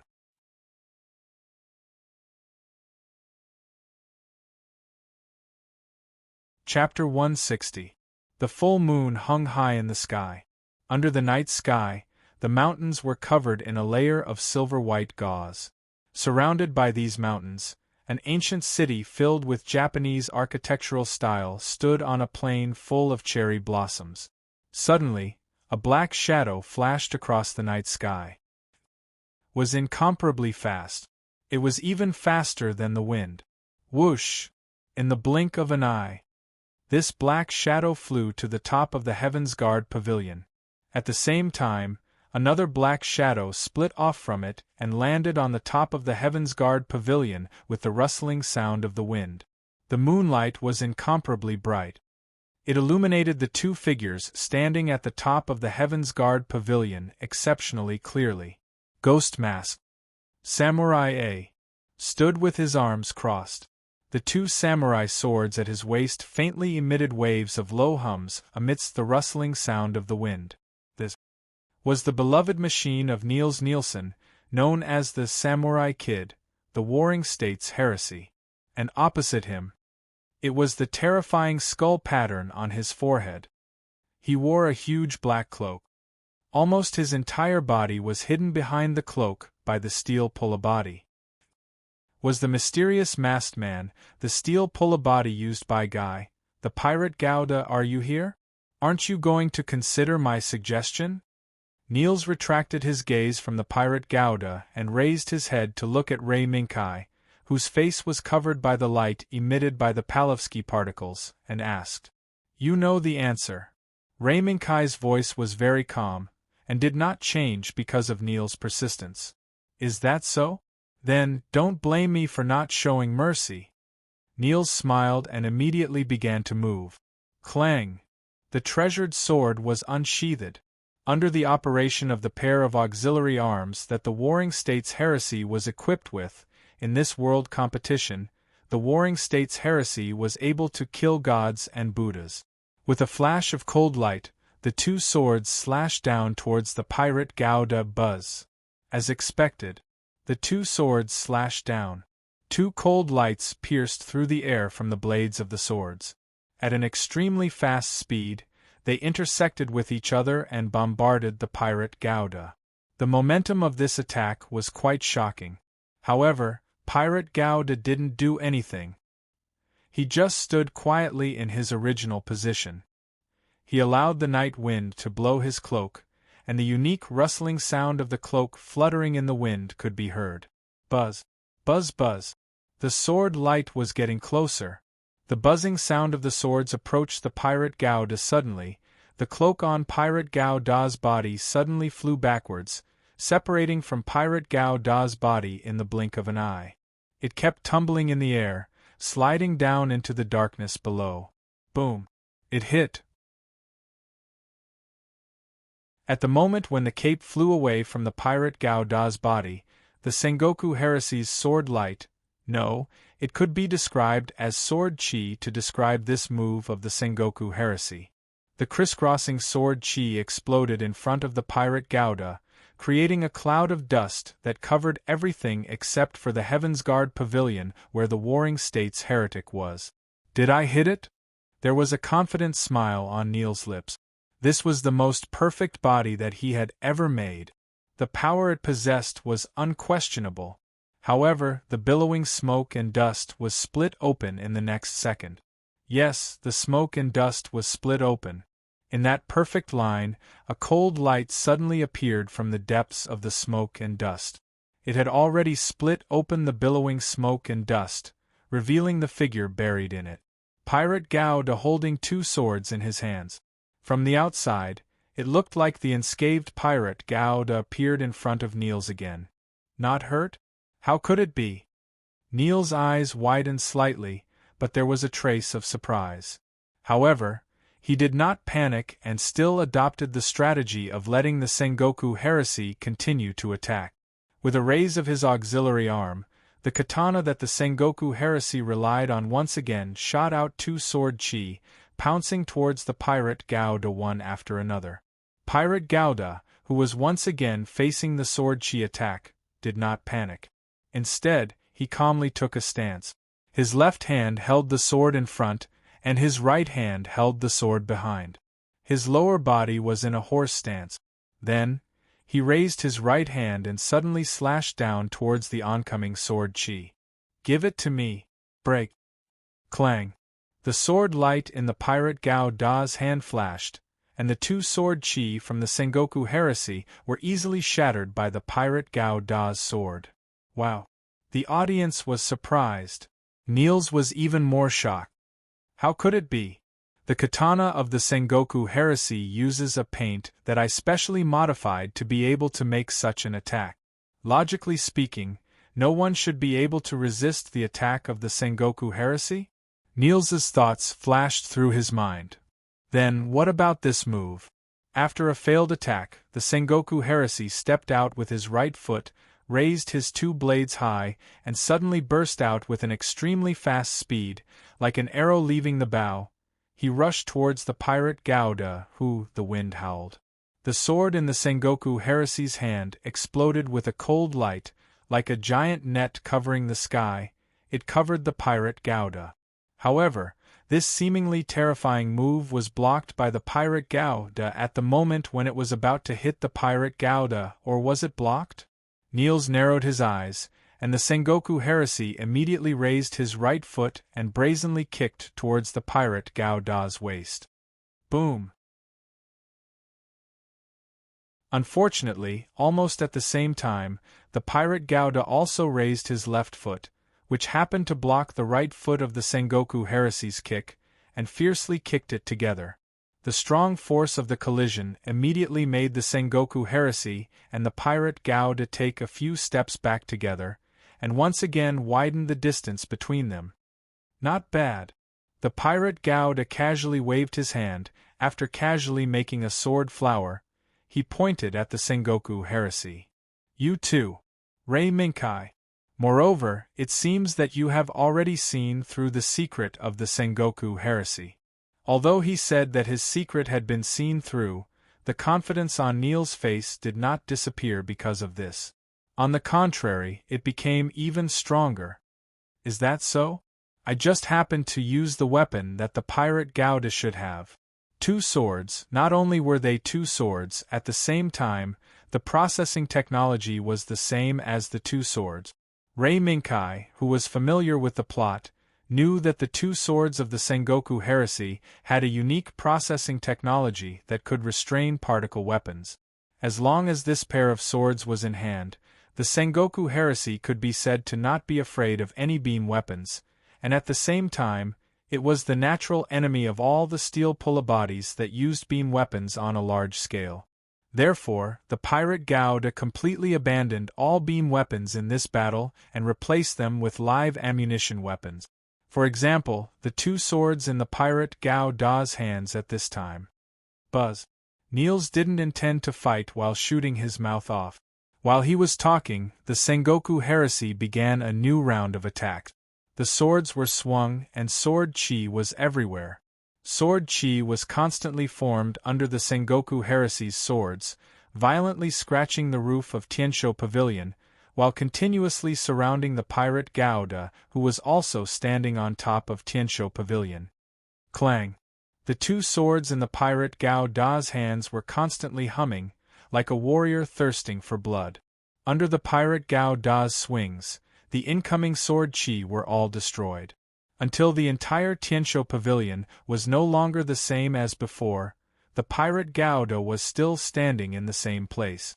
Apart from the part of the roof under the pirate Gauda's feet that could still be considered intact, the rest of the roof had already been destroyed by the Sengoku heresy's sword chi. Niels. Is that all you've got? Although there was some pressure, there was actually no danger in this attack, so Rei Minkai lightly laughed. This is just a test. Rei Minkai. The corner of Niels' mouth twitched. With a push of his right hand, the Sengoku heresy, who had been standing in place trying to use sword chi to push back the pirate Gauda, once again stomped on the roof of Tiansho Pavilion.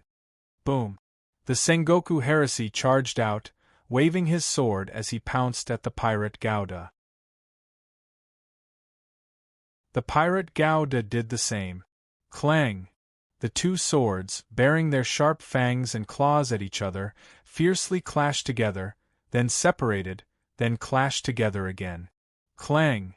As the sword lights flashed, the sound of swords clashing suddenly rang out. The Sengoku Heresy, the pirate Gouda, constantly swapping positions, constantly stomping on the already scarred roof of Tiansho Pavilion, using this strength to try to suppress the other party. But no matter how the footsteps of the two sides intersected, how the strength of the two sides increased, they were unable to do anything to the other party. In the end, the one who suffered was the scarred Tiansho Pavilion beneath his feet. Clang! Another explosive sound of swords clashing against each other rang out. Before the loud rumble could fade away, an even louder and more vigorous rumble followed closely behind. Boom! The Sengoku Heresy and the pirate Gouda felt the air beneath their feet as Tiansho Pavilion collapsed. Tisk! Niels, who had not achieved anything after attacking for a long time, frowned. He immediately controlled the Sengoku Heresy to fly into the air and land on the flat ground not far away. The pirate Gouda also made the same choice at almost the same time. What a pity! Niels glanced at Tiansho Pavilion, which was already at the end of its road, and smiled. Perhaps. Rei Minkai's voice was still calm. Don't think that you can defeat the Sengoku Heresy just because you changed to a materialized sword. Whether you use a beam weapon or a materialized weapon, you can't defeat this perfect Sengoku Heresy. With a raise of his sword, the Sengoku Heresy once again took a stance and pointed at the pirate Gouda, who was standing on the flat ground with his sword in both hands. At this moment, the pirate Gouda, after losing his cloak, looked much slimmer than the Sengoku Heresy. He did not have the awe-inspiring aura of the Sengoku Heresy, who was equipped with a pair of auxiliary arms and many warrior-style decorations. However, Niels did not dare to underestimate the pirate Gouda. Come on! Let's decide the victor! Niels shouted in a low voice. The Sengoku Heresy took a step back and charged forward again.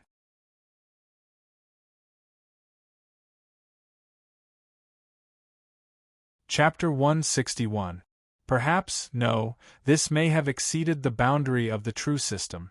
While the Sengoku Heretic and the pirate Gouda were frantically waving their swords at each other, the flat ground around them was also torn apart by the sword light bursting out from the battle. In just a short 10 rounds, the flat ground was already full of cracks. Boom! Another ear-piercing explosion rang out. In the midst of a strong shock wave, the Sengoku Heretic and the pirate Gouda, who had fought for nearly 20 rounds, once again separated. They opened up a distance and looked at each other warily.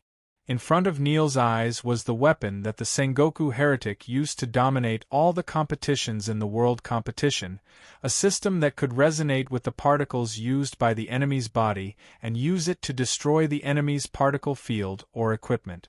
However, such an invincible weapon had lost its effectiveness at this moment. Why? The Sengoku Heretic's system can no longer capture the pirate Gouda's particle frequency. How is this possible?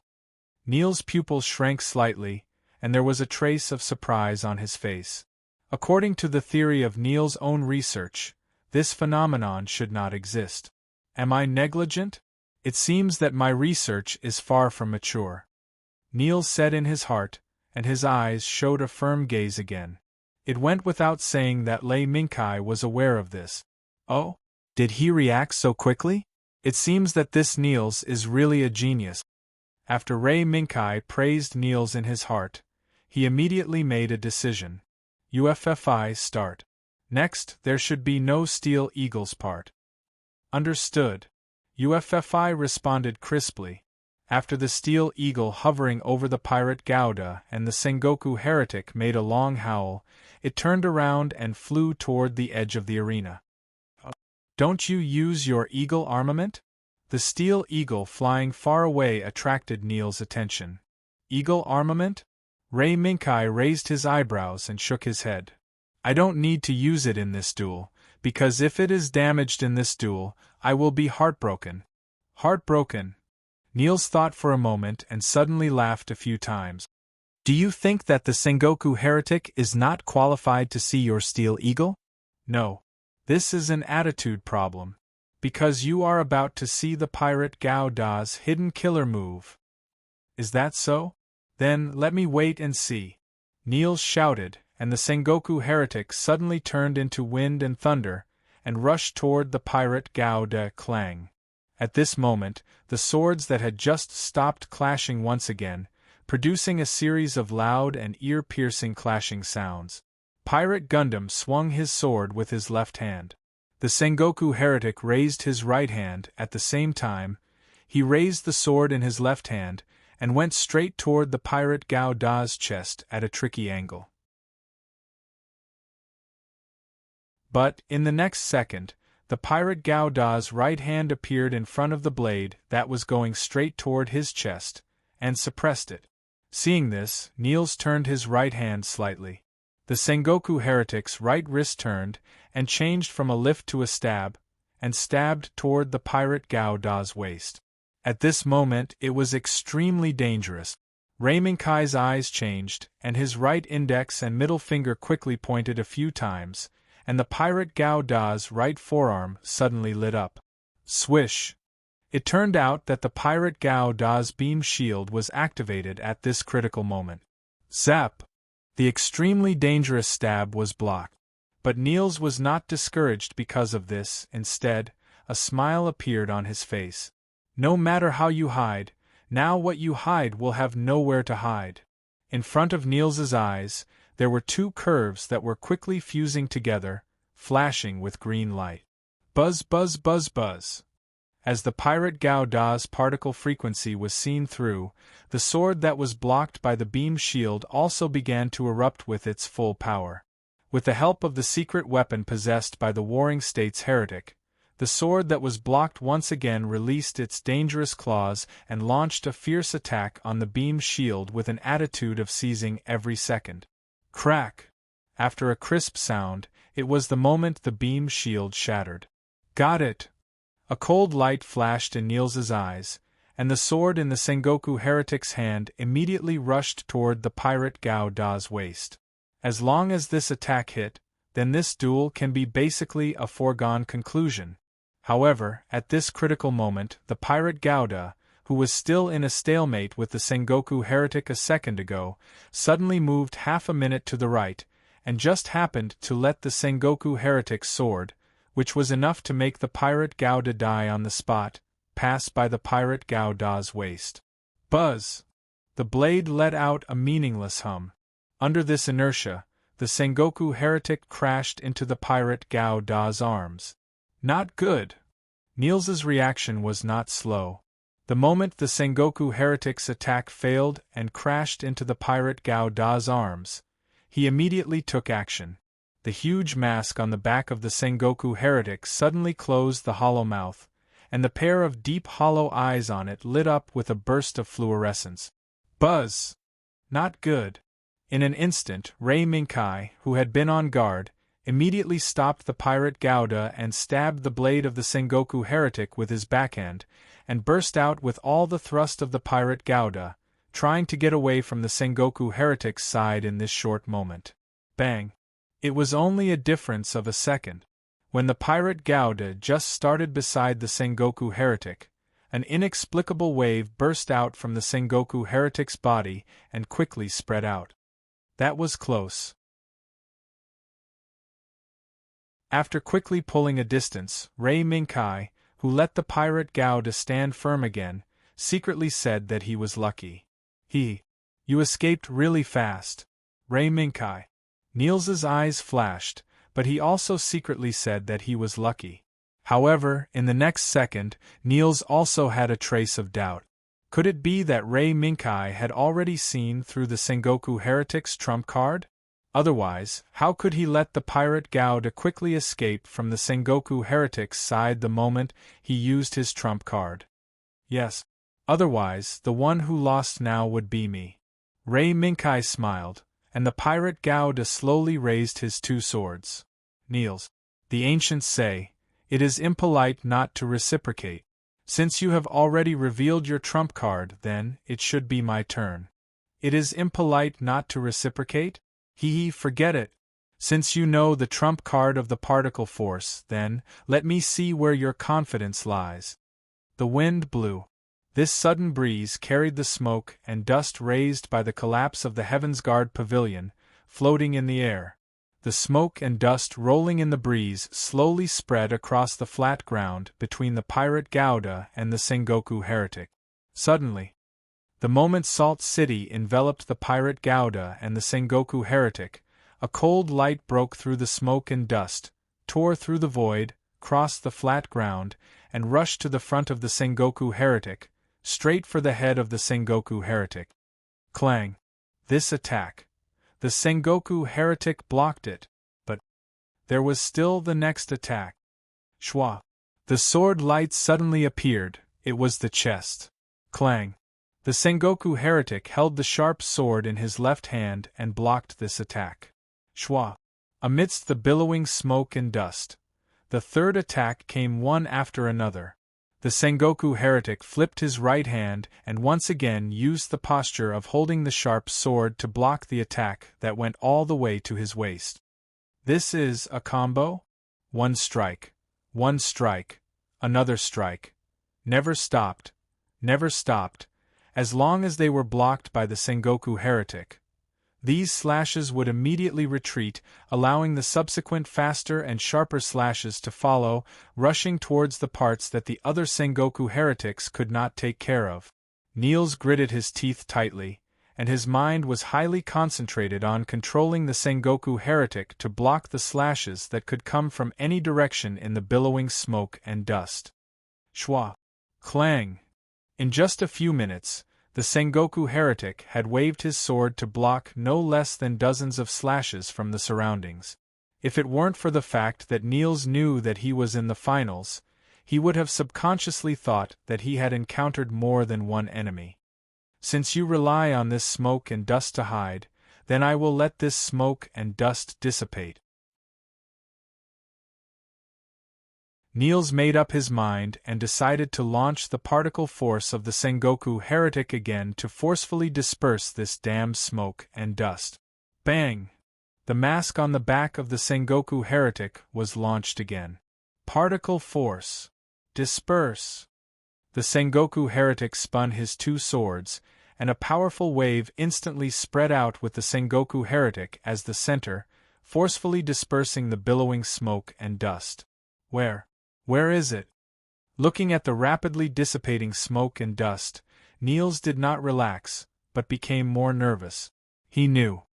At this moment was the most critical moment for the Sengoku heretic. Suddenly, Niels had a flash of inspiration in his mind, and subconsciously pushed the Warring States heretic back a few steps. Boom! At this moment, a sharp cold light descended from the sky. It brushed against the Sengoku heretic's footsteps and heavily inserted into the ground. Caught you! Rei Minkai! As soon as Niels looked up, he saw the pirate Gouda descending from the sky with a sword in his hand. Clang! Again. No. I don't know how many times. The sound of swords clashing became the main melody at this moment. This time, I will never let you escape again. The Sengoku heretic swung his two swords, took a step forward, and pounced on the pirate Gouda who had just landed. Cut! Chaotic cloak! Just as the Sengoku heretic's two swords were about to cut the pirate Gouda's body, Rei Minkai's voice sounded. At the critical moment, Niels once again showed amazing intuition, and before Rei Minkai's voice fell, he forcefully changed from offense to defense, and forced the Sengoku heretic to withdraw his two swords and block in front of his chest. Then, a storm suddenly swept the Sengoku heretic.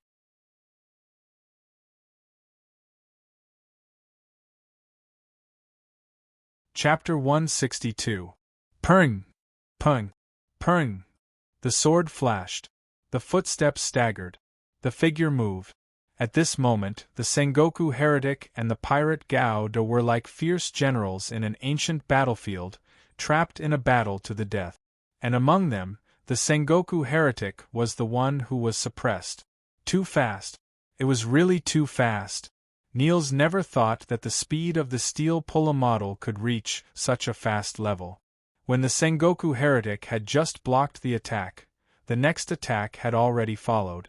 There was no time for the Sengoku heretic to breathe. The pair of swords in the hands of the pirate Gundam was like a raging tide beating against the shore, firmly suppressing the warring state's heretic. In desperation, Niels could only temporarily choose to resist the pirate Gao-da's attack. He believed that this seemingly endless combo would definitely not be a killing move that could be maintained for a long time. As long as the pirate Gao-da showed a flaw, then it would be the opportunity for the Sengoku heretic to counterattack. The pirate Gao-da's attack had been going on for a long time. Niels only knew that behind this seemingly fierce attack, it seemed that the opportunity he had been waiting for a long time was about to appear. The next moment, the pirate Gundam's left hand seemed to tremble slightly, causing a momentary gap to appear in the originally continuous attack. Now, opportunity! Niles widened his eyes and shouted. Particle force. Boom! A rumble that sounded like the ringing of a morning bell suddenly rang out. The Sengoku heretic's two palms that had been hidden behind the auxiliary arm were like a tiger coming out of the mountain. They went straight to the pirate Gao-da's chest. Dang! The Sengoku heretic's palms were blocked. It was the blade.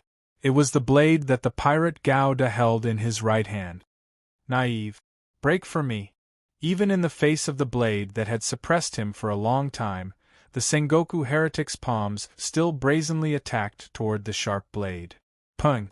With a loud bang, the pirate Gao-da, who had been suppressing the Sengoku heresy for a while, was sent flying by the Sengoku heresy's two palms. If it wasn't for pirate Gao-da's thrusters being truly impressive, pirate Gao-da might not have been able to maintain his standing posture and would have ended up rolling on the ground. Humph! It's quite sturdy. As the Sengoku heretic slowly retracted his palms, Niels snorted coldly. After waiting for such a long time for an opportunity, it actually ended up being... No! Niles' gaze changed and landed on the pair of swords in the pirate Gao-da's hands. Crack! Crack! Under his gaze, the pair of long swords in the hands of the pirate Gao-da let out a mournful cry. Soon after, cracks rapidly appeared on the blades, and the pirate's body shattered into pieces. As expected, such a ferocious attack was not something that could be withstood by ordinary weapons. Rei Minkai. You were too careless. Niles retracted his gaze and chuckled. At this moment, Niles suddenly felt that Rei Minkai's decision to expel the Steel Eagle from this battle might be a stupid decision. I was careless? This may be. Facing Niles' sarcasm, Rei Minkai just smiled lightly and raised his chin slightly. What? Niles was shocked and subconsciously looked at his steel pulla. Sengoku heresy. Nothing. Sengoku heresy is fine. No. In an instant, Niles found something wrong. That was the Sengoku heresy's katana and the auxiliary arm that wielded the katana. Kacha. A sound that had just appeared sounded. However, this sound did not come from the pirate Gao-da, but from the blade of the Sengoku heresy's katana. Kacha. There was another sound. With this sound, cracks like cobwebs appeared crazily from the katana's blade, and quickly moved towards the katana's body. Towards the auxiliary arm that held the katana, it spread. Kacha. Kacha. Kacha. Kacha. Boom. The moment countless cobwebs swallowed the katana and the auxiliary arm, there was an explosion that was not too violent, but it pushed the katana and the auxiliary arm into the abyss. In the roar, the katana, the auxiliary arm, turned into powder. How could it be? Niles was stunned for a moment, and then he reacted. You were aiming at the katana and the auxiliary arm from the beginning? Pirate Gauda threw away the broken weapon in his hand, clenched his fists, stepped forward, and took a fighting stance. Yes. I was aiming at the katana and the auxiliary arm of the Sengoku heresy from the beginning. Because they are in the way. Rei Minkai smiled softly. You are actually teasing me. Niles's heart suddenly rose with anger. You actually treated my perfect Sengoku heresy like this? Treated like this? Rei Minkai raised his eyebrows and said loudly, What? Don't you think that the steel pull-a battle is just a game? You wait for me. Niles was speechless for a while, and he couldn't find any reason to refute Rei Minkai's words. Sengoku heresy, go! Niles shouted, and the Sengoku heresy stepped forward. I'm waiting for you. Now both sides have lost their swords, and only their bare hands are left. No. Perhaps the Sengoku heresy only has 2 fists left. But Pirate Gauda still has hooked claws, thermal daggers and other fighting weapons hidden in his feet. In such a comparison, it is not known who is inferior and who is superior. Particle force. In Niles's shout, the right palm of the Sengoku heresy slammed on the right fist of Pirate Gauda. Boom. In an instant, a powerful shock wave suddenly exploded between the palm and the fist, setting off a small storm around the bodies of the Sengoku heresy and Pirate Gauda. Not a step back. Even if the opponent's offensive was fierce, the two sides who blocked the attack still stood steadily, without the slightest intention of retreating half a step. The situation. It seemed to be in a stalemate at this moment. Humph. How long can Pirate Gauda last? Niles looked at Pirate Gauda, who was in a stalemate with the Sengoku heresy, and smiled.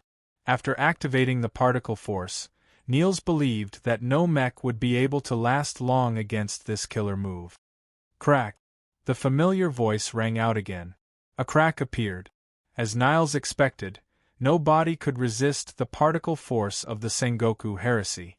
On the right fist of Pirate Gauda, there were indeed cracks, as if it was about to be destroyed by the particle force. Crack! A new crack appeared. However, just as the right fist was about to collapse, Pirate Gauda suddenly opened his right fist, turned his fist into a palm, and exerted force again, slamming towards the right palm of the Sengoku heresy. Boom! The two palms collided. In the mutual bombardment, the storm became even more violent, and Niles showed an incredulous look. Why? It's obviously about to collapse. Why do you still fight back at all costs? Why? Hey, Niles. Whether it's a steel pull-a battle or a real battle, retreat means death. Niles, do you understand? Although Rei Minkai's expression was calm, his eyes were shining with determination. Impossible. This is just a game. Niles couldn't accept Rei Minkai's statement. A real battle?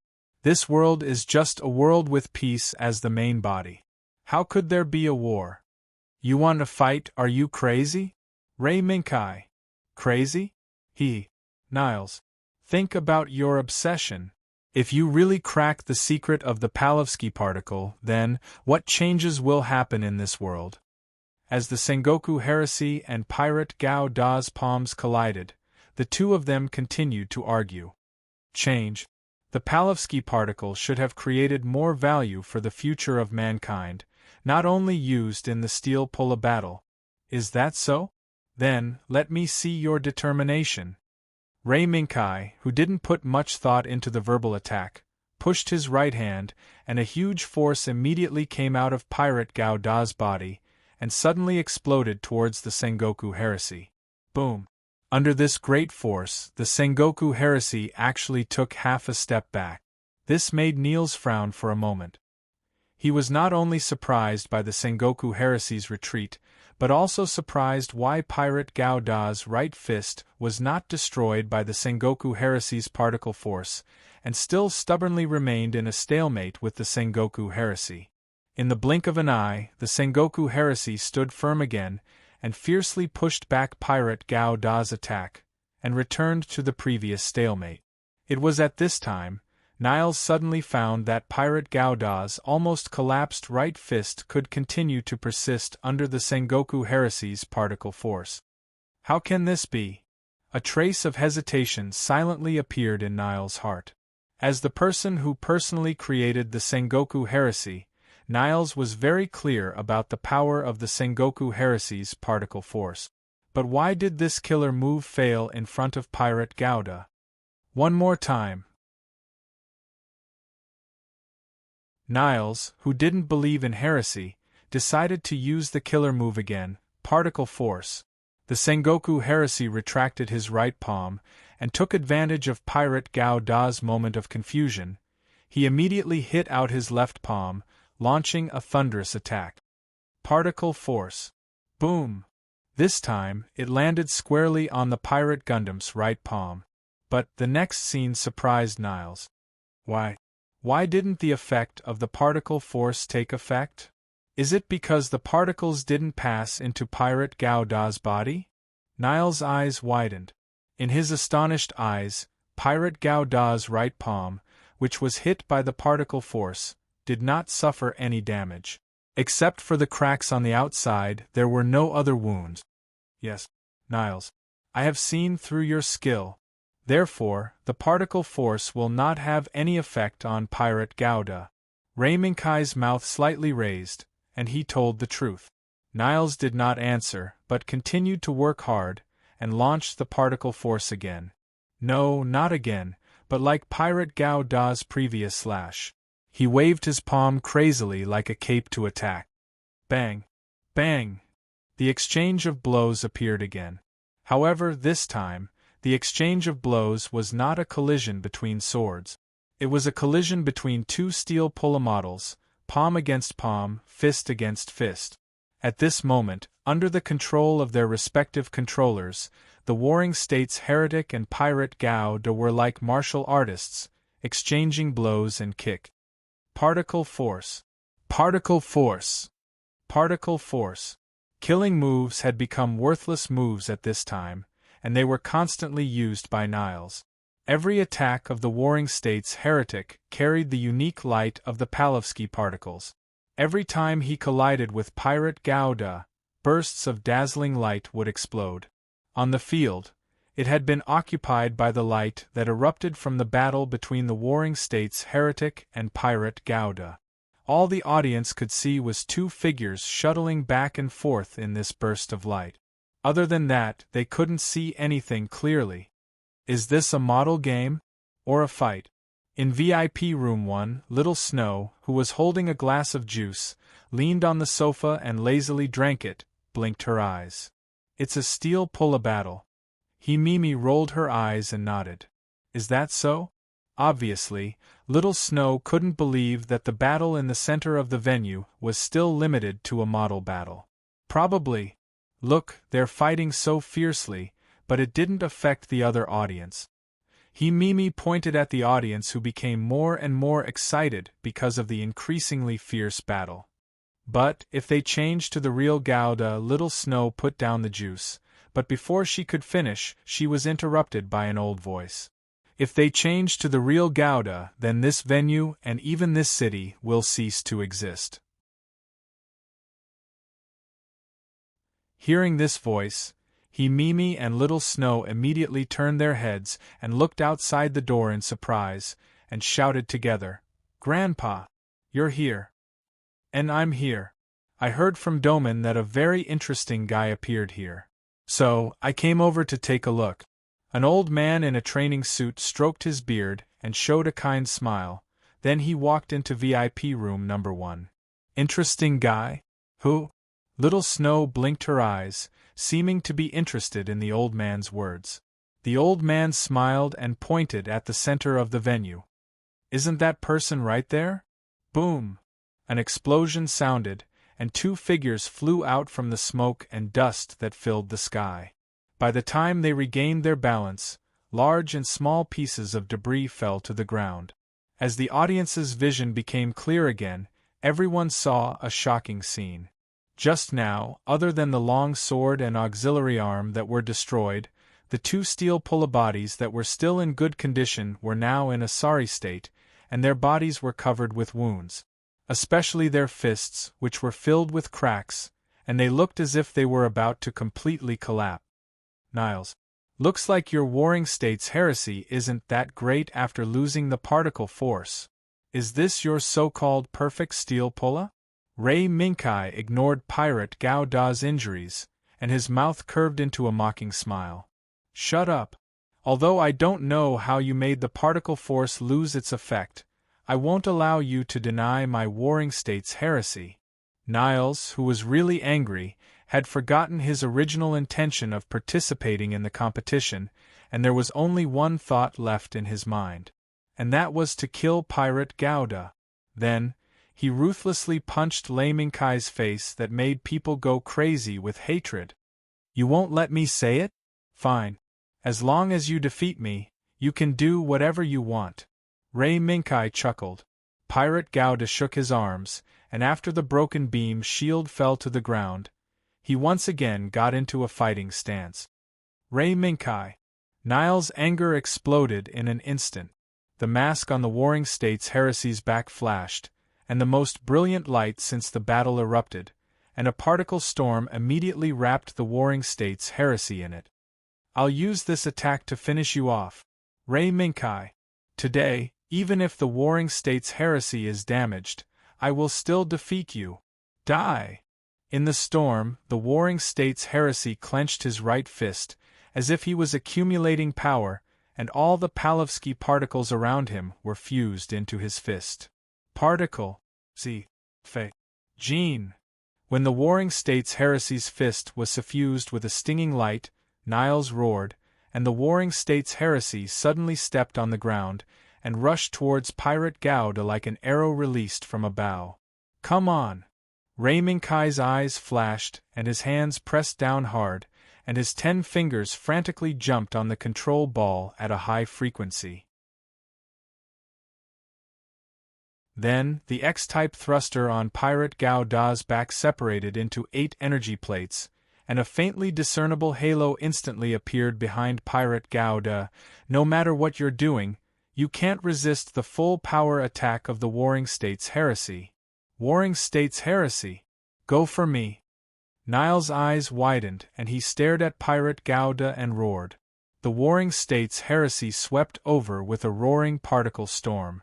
That palm seemed to be able to destroy the world. Facing this terrifying palm, Pirate Gauda's right fist, which was pressed against his waist, suddenly blasted out towards the Warring States heresy's right palm at the moment when the palm was about to hit him. Boom! Light again. It was that damned light again.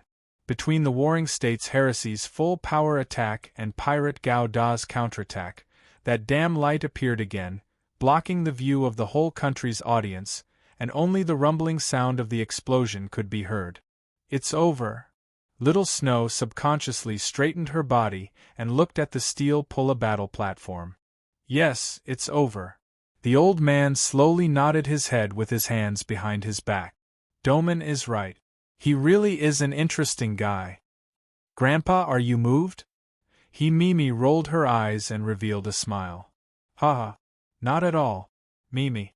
All these years, other than Lotus, I haven't accepted any other disciples.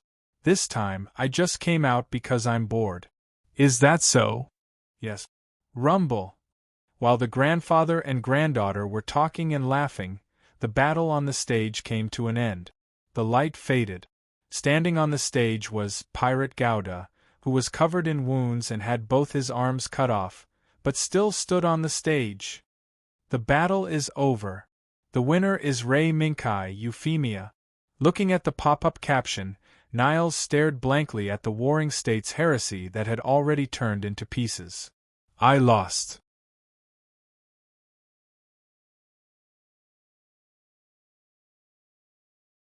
Chapter 163. In the particle storm, Pirate Gauda fought with Sengoku heresy.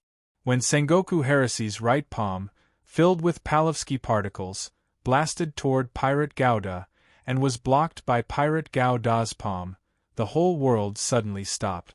Sengoku heresy and Pirate Gauda's movements were uniformly maintained at the moment of collision with each other's attack. Kawaguchi. Celebrity. Kawaguchi celebrity. How many times do you want to watch?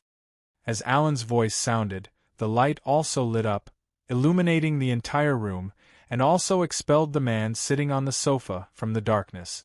Not many times. I'm just trying to understand the opponent. Kawaguchi celebrity took off his glasses and put them on the table. Just when he put the glasses on the table, he was stunned by the broken parts placed on the table. When he fought with the twin brothers from Britain during the day, he was beaten black and blue and was almost scrapped. Sigh. I told you. Celebrity, there is no need to force yourself like this. Now, the most important thing for you is to relax and have a good rest. The PPSC Research Center will take care of the matter regarding the Steelpula body.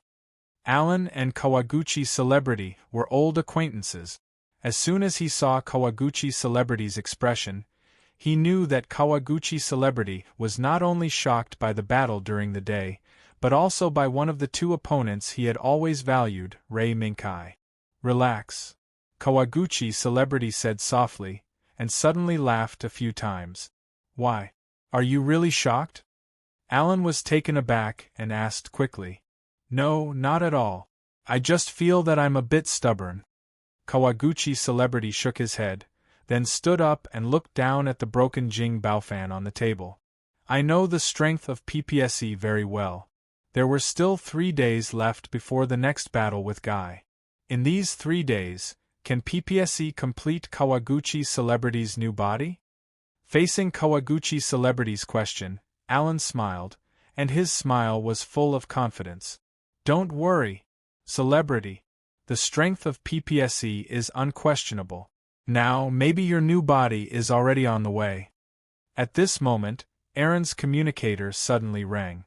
Alan picked it up and listened for a while, and his eyes lit up. After he ended the call, he looked at Kawaguchi celebrity and said, Celebrity. Now your new body has arrived. What? So fast? Hearing this news, Kawaguchi Mingren couldn't help but be stunned, revealing a surprised expression. Logically speaking, the news of Jing Baofan being seriously injured in the battle should not have reached the PPSC headquarters so quickly. His partner, Alan, had just made the decision. The new body's body. The PPSC headquarters shouldn't have been aware of the competition's progress yet, so how could they send over a new body so quickly? Don't look at me. In fact, I just found out about it. Alan shrugged his shoulders and rubbed his chin. After thinking for a while, he suddenly hammered his palm. Is orders order? President? The elusive chairman is here? Kawaguchi Neto was even more surprised. Yes. Yes. VIP room 1 used by the shinobi president has been requisitioned by the president. Perhaps it was during the battle during the day that the chairman personally gave the order for the headquarters to send a new body over after witnessing with his own eyes the serious damage done to Jing Baofan. As he spoke, Alan added some credibility to his speculation. Otherwise, how do you explain the PPSC headquarters being so fast? You know, the shinobi president usually doesn't care about PPSC's development department. Kawaguchi Nomura agreed with Aaron's speculation. Therefore, after a moment of silence, Kawaguchi Nomura began to carefully put the astonished Jing Baofan back into the suitcase. It looks like Jing Baofan won't be able to fight Pirate Gouda. At the same time, Queen Hotel, Sky Room 1. Grandpa. That's it? Himimi put down the gadget in her hand and looked up at the old man sitting across from her. After the battle during the day, the old man suddenly asked Himimi to help Kawaguchi celebrity, whose body was seriously damaged. Although she didn't understand, it wasn't a big deal. As long as it didn't violate the rules of the Steel Polo World Tournament, as the president of PPSC, Himimi naturally had the right to provide some help to Kawaguchi celebrity. It's done. The old man nodded. But, Grandpa, why do you want to help Kawaguchi celebrity? Little Snow, who was sitting on the other side, first gave the braised lion's head in front of her to the old man and Himimi, then left the rest for herself. Little Shwe-er's slippery behavior made the old man smile helplessly and dotingly before he slowly opened his mouth. Actually, I want to see if the lion hidden in the young man's body has awakened. Lion? Mimi blinked her eyes and immediately recalled what the lion the old man had mentioned was. That lion should still be in a deep sleep. Why would it wake up? The old man shook his head and raised his hand to pick up the butterfly shrimp in front of him and put it in front of Little Snow. It's not the steel lion. It's the lion hidden in here. As he spoke, the old man pointed at his heart and said, "The lion hidden in the heart?" Mimi's eyebrows slowly furrowed, but she couldn't think of a reason. "Sister Mimi, Grandpa is just guessing the word." Little Snow, who was happily eating the braised lion's head with her chopsticks, suddenly revealed the old man's secret. "Ha! That's right. I'm just guessing the word." The old man chuckled. However, there wasn't any anger on his face. Mimi looked at the old man and young girl who were echoing each other and couldn't help but roll her eyes. "I don't believe you." "Grandpa, you promised me on my 12th birthday that you would teach me the earth-shattering sky-shocking fist, but I'm almost 16 now. You haven't even taught me yet." Ha. The old man's face froze, and he quickly tried to explain. That's because Grandpa is old and muddle-headed. How about this? After this tournament, I'll have time to teach you. How about it? After the tournament. Mimi rolled her eyes again. After the tournament, I still have to continue preparing for the concert. Where would I have time to learn from Grandpa? Sister, you're so stupid. Actually, Grandpa can teach you when you're preparing for the concert. Little Snow, who finished the braised lion's head in a few bites, started to eat the butterfly prawns again. "Oh, that's true." Mimi clapped her hands and looked at the old man expectantly. Ahem. The old man, who had inadvertently dragged himself into this, quickly coughed a few times. Okay. Let me see how Mimi prepares for the concert. It's a deal. It's a deal. Kai. Come and eat first. Euphemia, who had packed the food, said as she opened the door. Ever since the victory against the Warring States heretics, Ray Minkai had returned to the dormitory and started to repair the damaged pirate Gouda. Just like that, a few hours passed. When Euphemia realized that it was already night time and went out to prepare dinner, Ray Minkai was still continuing his repair work without any intention of stopping. However, when Euphemia closed the door and returned to her room, she was surprised to find that there was another man and woman in the room. Euphemia recognized the man. He was the opponent they had fought during the day, Nils Nielsen. As for the woman, she was unfamiliar with her. "UFFI, you're back." Ray Minkai put down his work and pointed at Nils and the girl sitting next to him while introducing them to Euphemia. "This is Nils Nielsen. You should already know him. And this lady is Carolyn Yajima. She's currently Nils' fiancée." Ray Minkai's casual words instantly caused Nils to fall into a daze, while Carolyn's heart burst with joy. "Ahem. How rude of me. Hello. I'm Carolyn Yajima. It's a pleasure to meet you." Although Carolyn was very satisfied with Ray Minkai's introduction, she still had a decent smile on her face and saluted Euphemia, who was not inferior to her at all. "Hello. Miss Carolyn Yajima. I'm Euphemia Lee Britannia.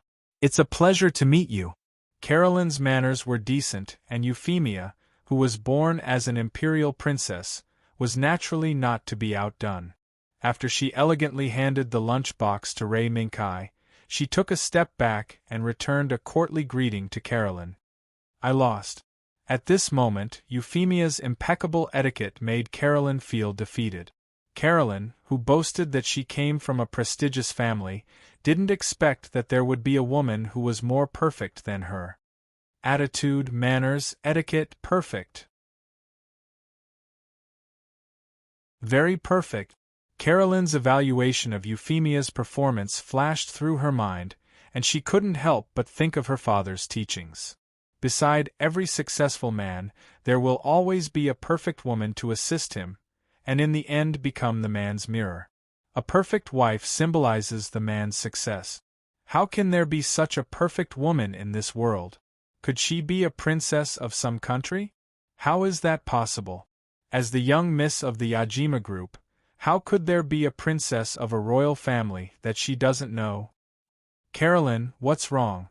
Neil's voice suddenly sounded while Carolyn's imagination was running wild. No, nothing. It was just that he thought of something for a moment. Oh, he. Carolyn quivered and quickly found an excuse to dodge it. Carolyn, who still felt that she couldn't conceal her gaffe, saw Ray Minkai preparing to eat and immediately thought of a good idea.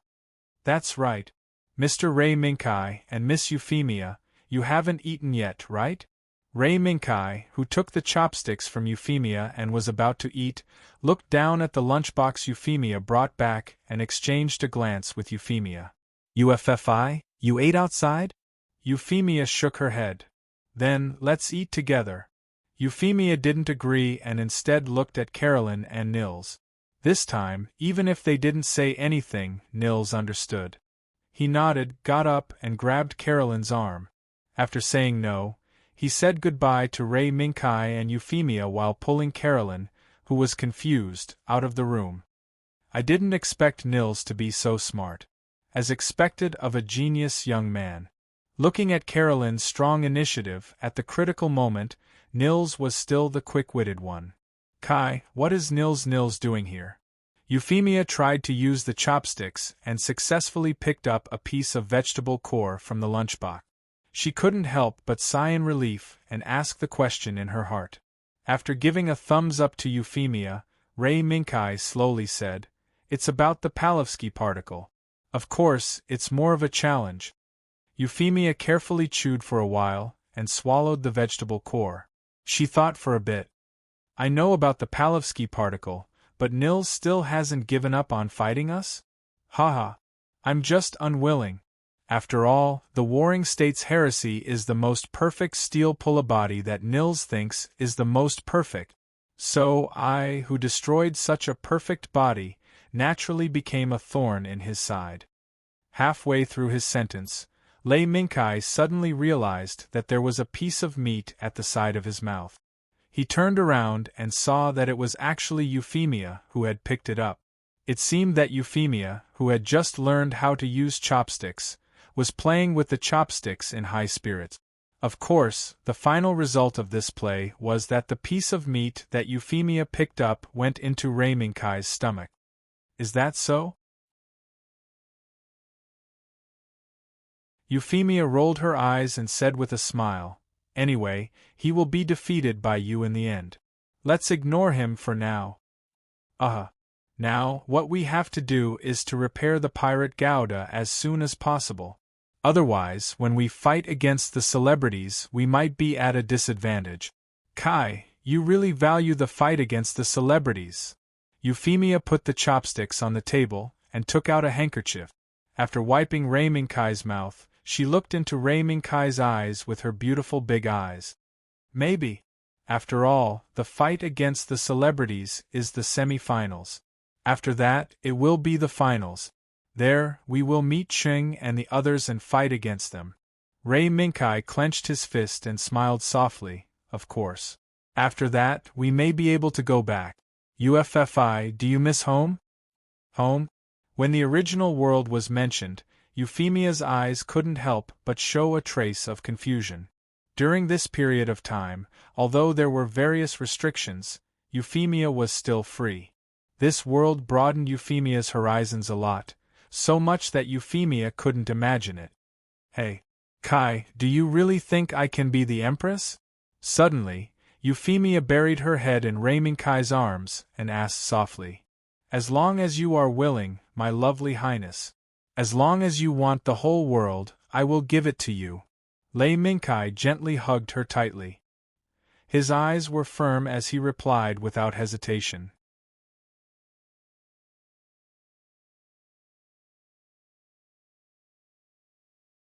Chapter 164. Wait. Niels.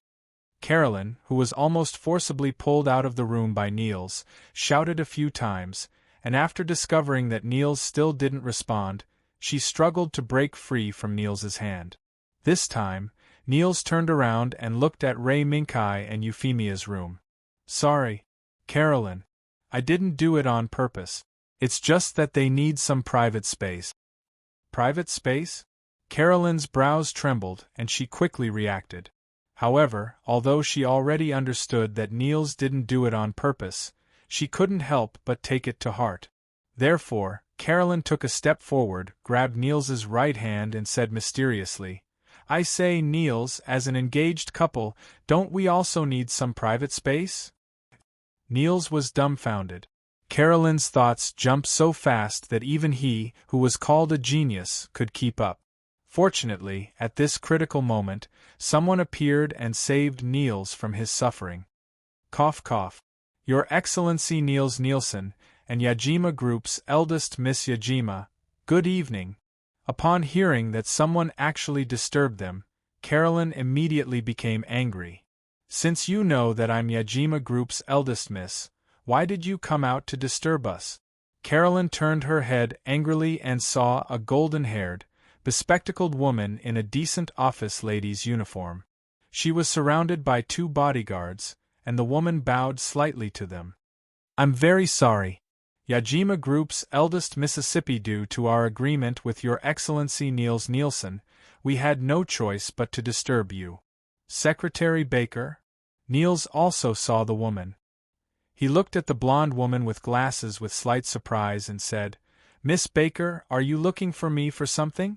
Our previous agreement should have been automatically annulled when I was defeated. Baker smiled slightly and shook her head. No. Your Excellency Niels Nielsen. The purpose of my visit this time is not for our previous agreement, but because our PPSC's chairman invited you. PPSC's chairman? Upon hearing the news that popped out from Baker's mouth, Niels and Carolyn couldn't help but speak in unison. Yes. Yajima Group's eldest miss can also go together. After all, PPSC has a good business relationship with the Yashima conglomerate. Please. At Beck's invitation, Niels and Caroline exchanged glances before following Beck's group to the Sky Room, one of the Empress Hotel. Welcome to the Empress Restaurant. Niels Nielsen and Miss Yajima of the Yajima Group, you can do whatever you want.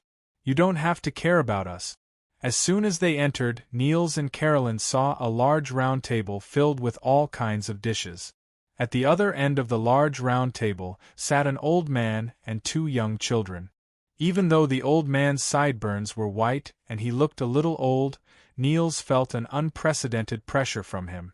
It was as if the old man in front of Niels was a giant mountain that could not be climbed. As for the 2 girls, Niels subconsciously ignored them. Are you the chairman of PPSC? I'm Caroline Yajima from the Yajima Group.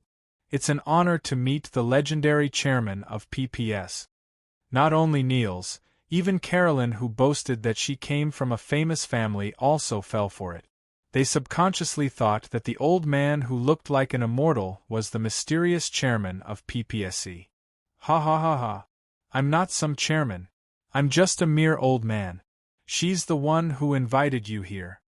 However, facing Niels and Carolyn's doubts, the old man laughed and pointed at Mimi, who was watching all this with an expression of watching a good show. What? She's the chairman? So young. Niels and Carolyn cried out in surprise. Are you surprised? Mimi held her chin in amusement and looked at Niels and Carolyn's surprised expressions with interest. No. I just didn't expect that someone around our age would become the chairman of PPSC.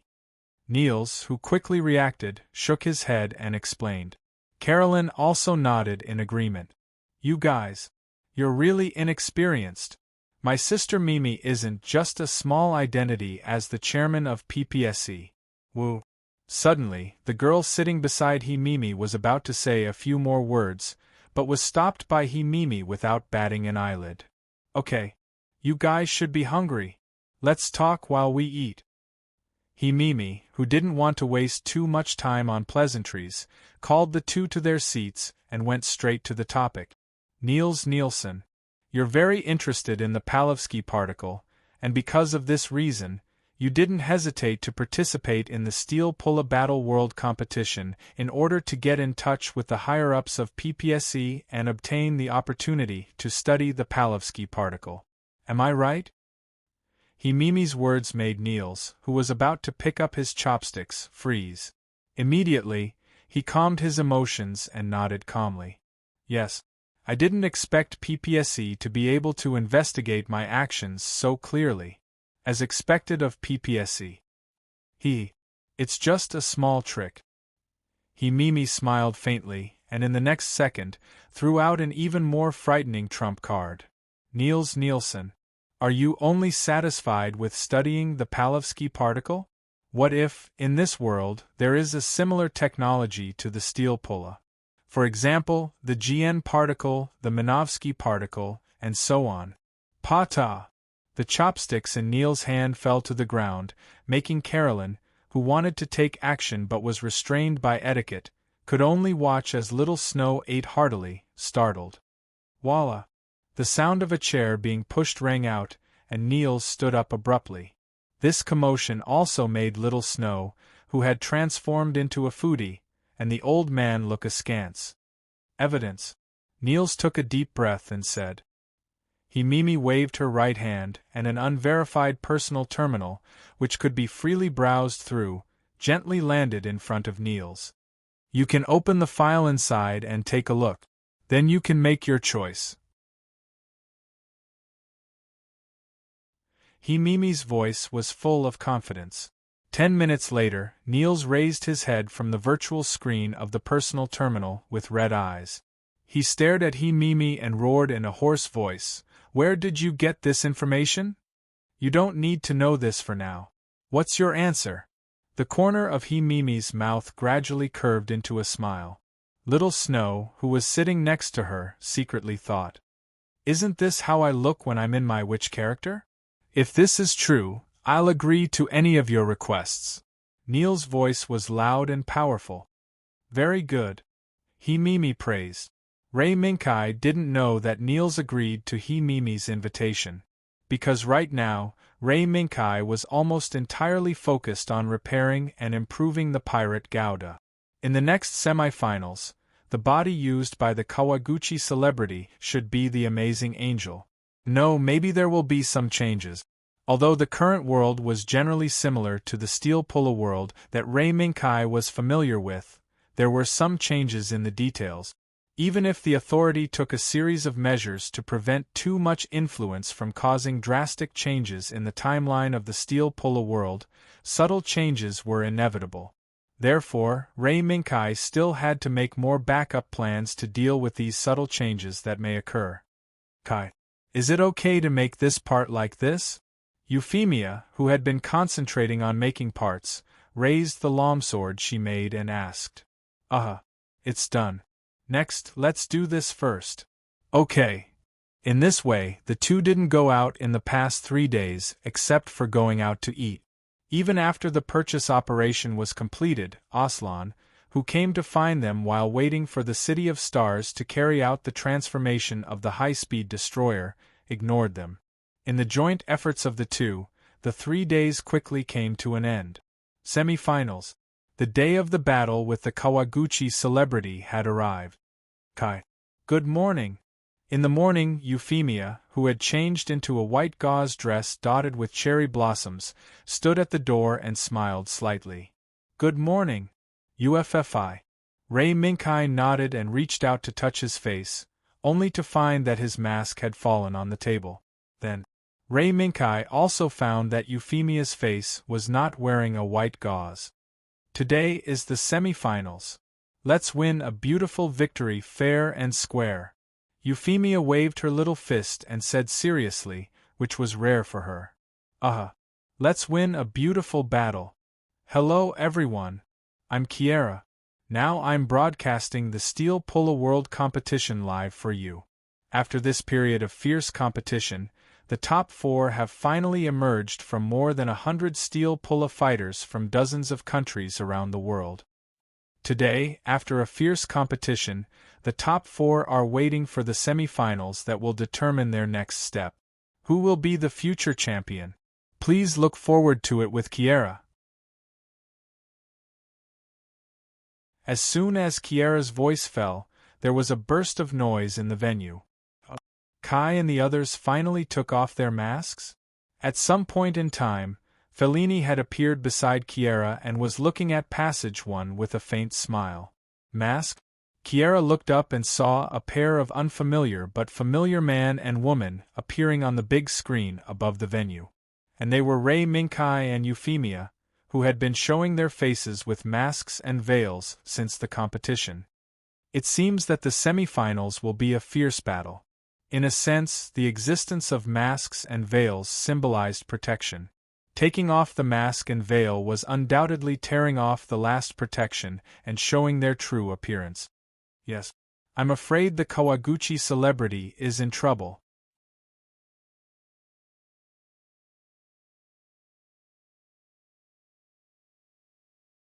Chapter 165. On the steel pulla battle platform, 2 pairs faced each other across the steel pulla battle system. As the main force of these 2 pairs, Rei Minkai and Kawaguchi Nomi were looking at each other from a distance. It was as if a spark had burst forth when their gazes met. Finally, this moment has come. Kai. Kawaguchi Nomi raised his head slightly and said in the moment when the sunglasses reflected the light. Yes. Finally, this moment has come. Nomi. The battle that was not finished last time can finally be completed this time. Rei Minkai took out Pirate Gouda from his waist bag, raised it to Kawaguchi Nomi, and asked for a battle. Come on. Nomi, take out your steel pulla body. Pirate Gouda looking at Pirate Gouda X1 in Rei Minkai's hand, Kawaguchi Nomi lowered his eyes slightly. Under his gaze, he naturally noticed that the Pirate Gundam had once again obtained a chance to change during these 3 days. Kai. Sorry. Whether it's Amazing Zagu or Amazing Jing Baofan, they can no longer fight with Pirate Gouda. After Kawaguchi Nomi said these words with an apologetic tone, he then shouted loudly. However, even now that Amazing Zagu and Amazing Jing Baofan are gone, there will still be a new body that inherits their will.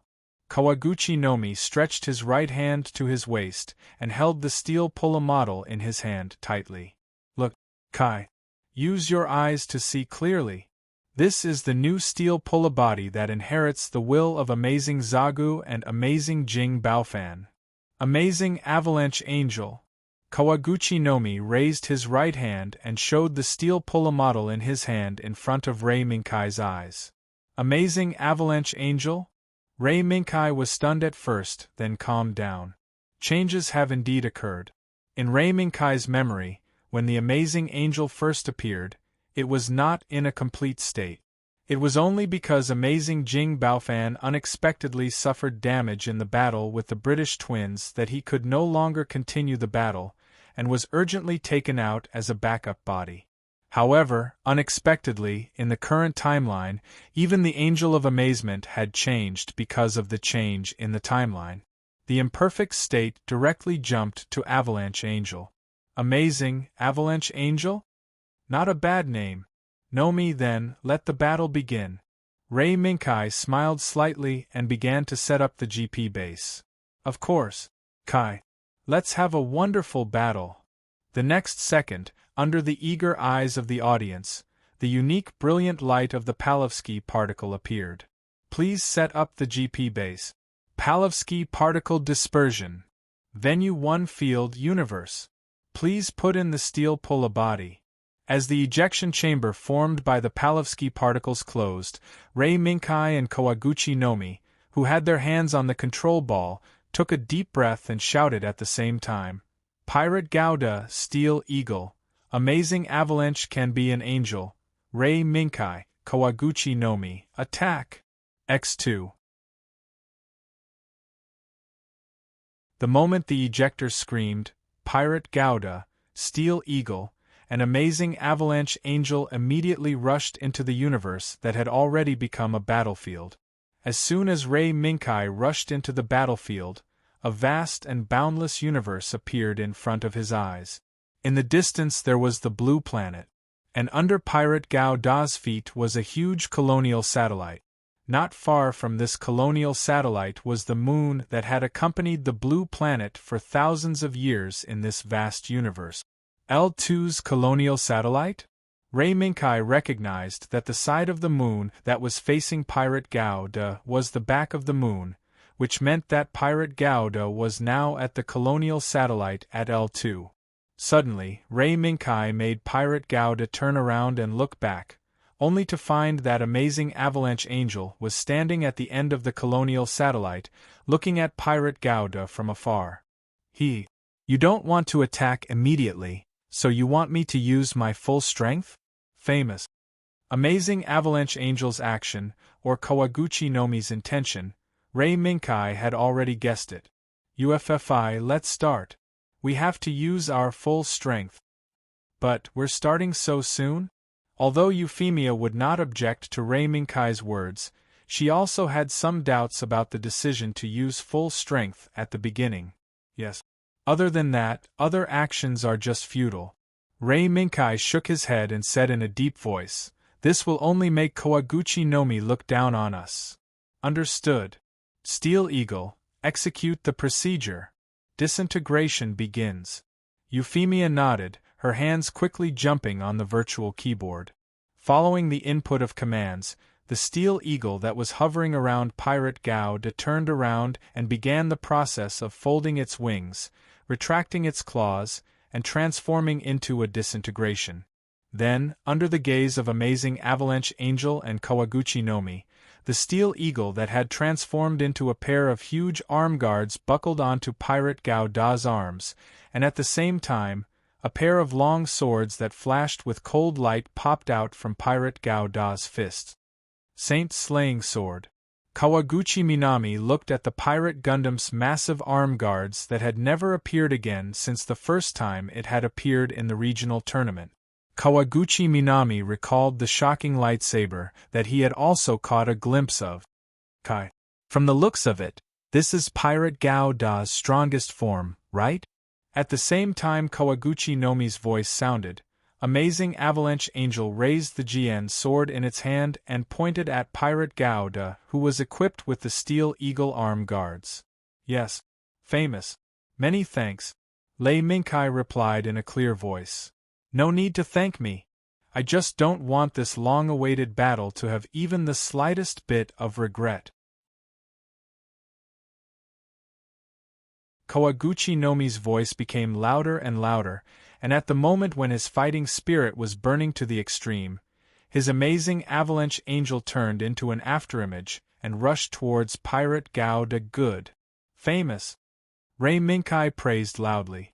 At the same time, Pirate Gao Da was also like amazing Avalanche Angel, turning into an afterimage and rushing towards the opponent. Therefore, under the gaze of the audience, Pirate Gao Da and Amazing Avalanche Angel rushed out from the big screen, one on the left and one on the right, constantly accelerating towards the center of the screen and rushing towards the opponent. As the close-up camera following them shrank to the limit, the pair of long swords in the hands of Pirate Gao Da and Amazing Avalanche Angel's GN sword almost simultaneously drew an arc of cold light and went straight towards the opponent. Bang! The moment the sound of metal colliding exploded in the audience, Pirate Gao Da and Amazing Avalanche Angel both stepped on the outer wall of the colonial satellite under their feet and suddenly rose into the air, rushing towards the boundless universe. At this moment, the two steel pulla bodies seemed to have turned into two streams of light, constantly accelerating, and at the same time, rapidly approaching each other. Once close, both sides did not hesitate to wave the blade in their hands and brazenly slashed at each other. Bang! Bang! Bang! Every time there was an explosion of metal, the two streams of light would converge and separate at the same time. In just a few minutes, the two steel pulla bodies that had soared to almost the highest speed had already clashed dozens of times. However, this seemingly fierce battle was unable to do anything to the opponent. For Rei Minkai and Kawaguchi famous, this might just be an appetizer. Bang! Pirate Gao Da's long sword slashed out horizontally and collided with the Jian sword of Amazing Avalanche Angel. Immediately after, Pirate Gao Da raised his left leg and kicked out a powerful side kick. However, it was blocked by Angel Avalanche, who reacted quickly and was astonished. Bang! With this kick, the two steel pulla bodies at the same time used the impact of the kick to quickly pull away from each other and escape from the attack range of each other's swords. Not bad. Famous. Your Amazing Avalanche Angel is not bad. When Pirate Gao Da landed on the outer wall of the colonial satellite, Rei Minkai smiled and praised. Your Pirate Gao Da is also not bad. Kawaguchi famous also praised. Then, Kawaguchi famous's tone changed. Let's end the test here. Our battle should not only be like this. While Kawaguchi Nomi was speaking, the Jian longsword and dagger that were hanging on the back of the Amazing Avalanche Angel was released and moved to the front, merging with the Jian greatsword in the Amazing Avalanche Angel's hand. Jian Sword 3. Lei Minkai's pupil shrank slightly when he saw the new appearance of the Jian greatsword after combining the two blades of Jian's long and short blades. He didn't expect that PPSE's development department would have such a bold idea. They actually disassembled and recreated the Jian Sword 3 and designed it into the Jian Sword, as well as the Jian long and short swords. It's just that, Kai, are you trying to say that the Amazing Avalanche Angel's Sun Furnace can't fully release the power of Jian Sword 3? Kawaguchi famous raised the corner of his mouth and voiced out Rei Minkai's doubt. It seems that you already have the confidence. Then, my side will not be left behind. UFFI. When Rei Minkai saw Kawaguchi famous's smile, he knew that this guy must have the confidence to release the power of Jian Sword 3. So, Pirate Gao Da held his hands together and raised them above his head. Countless streams of light emerged from the arm guard at the moment when Euphemia activated the final program of the Steel Eagle. Light appeared.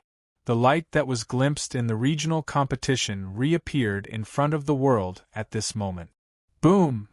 Light incomparably dazzling.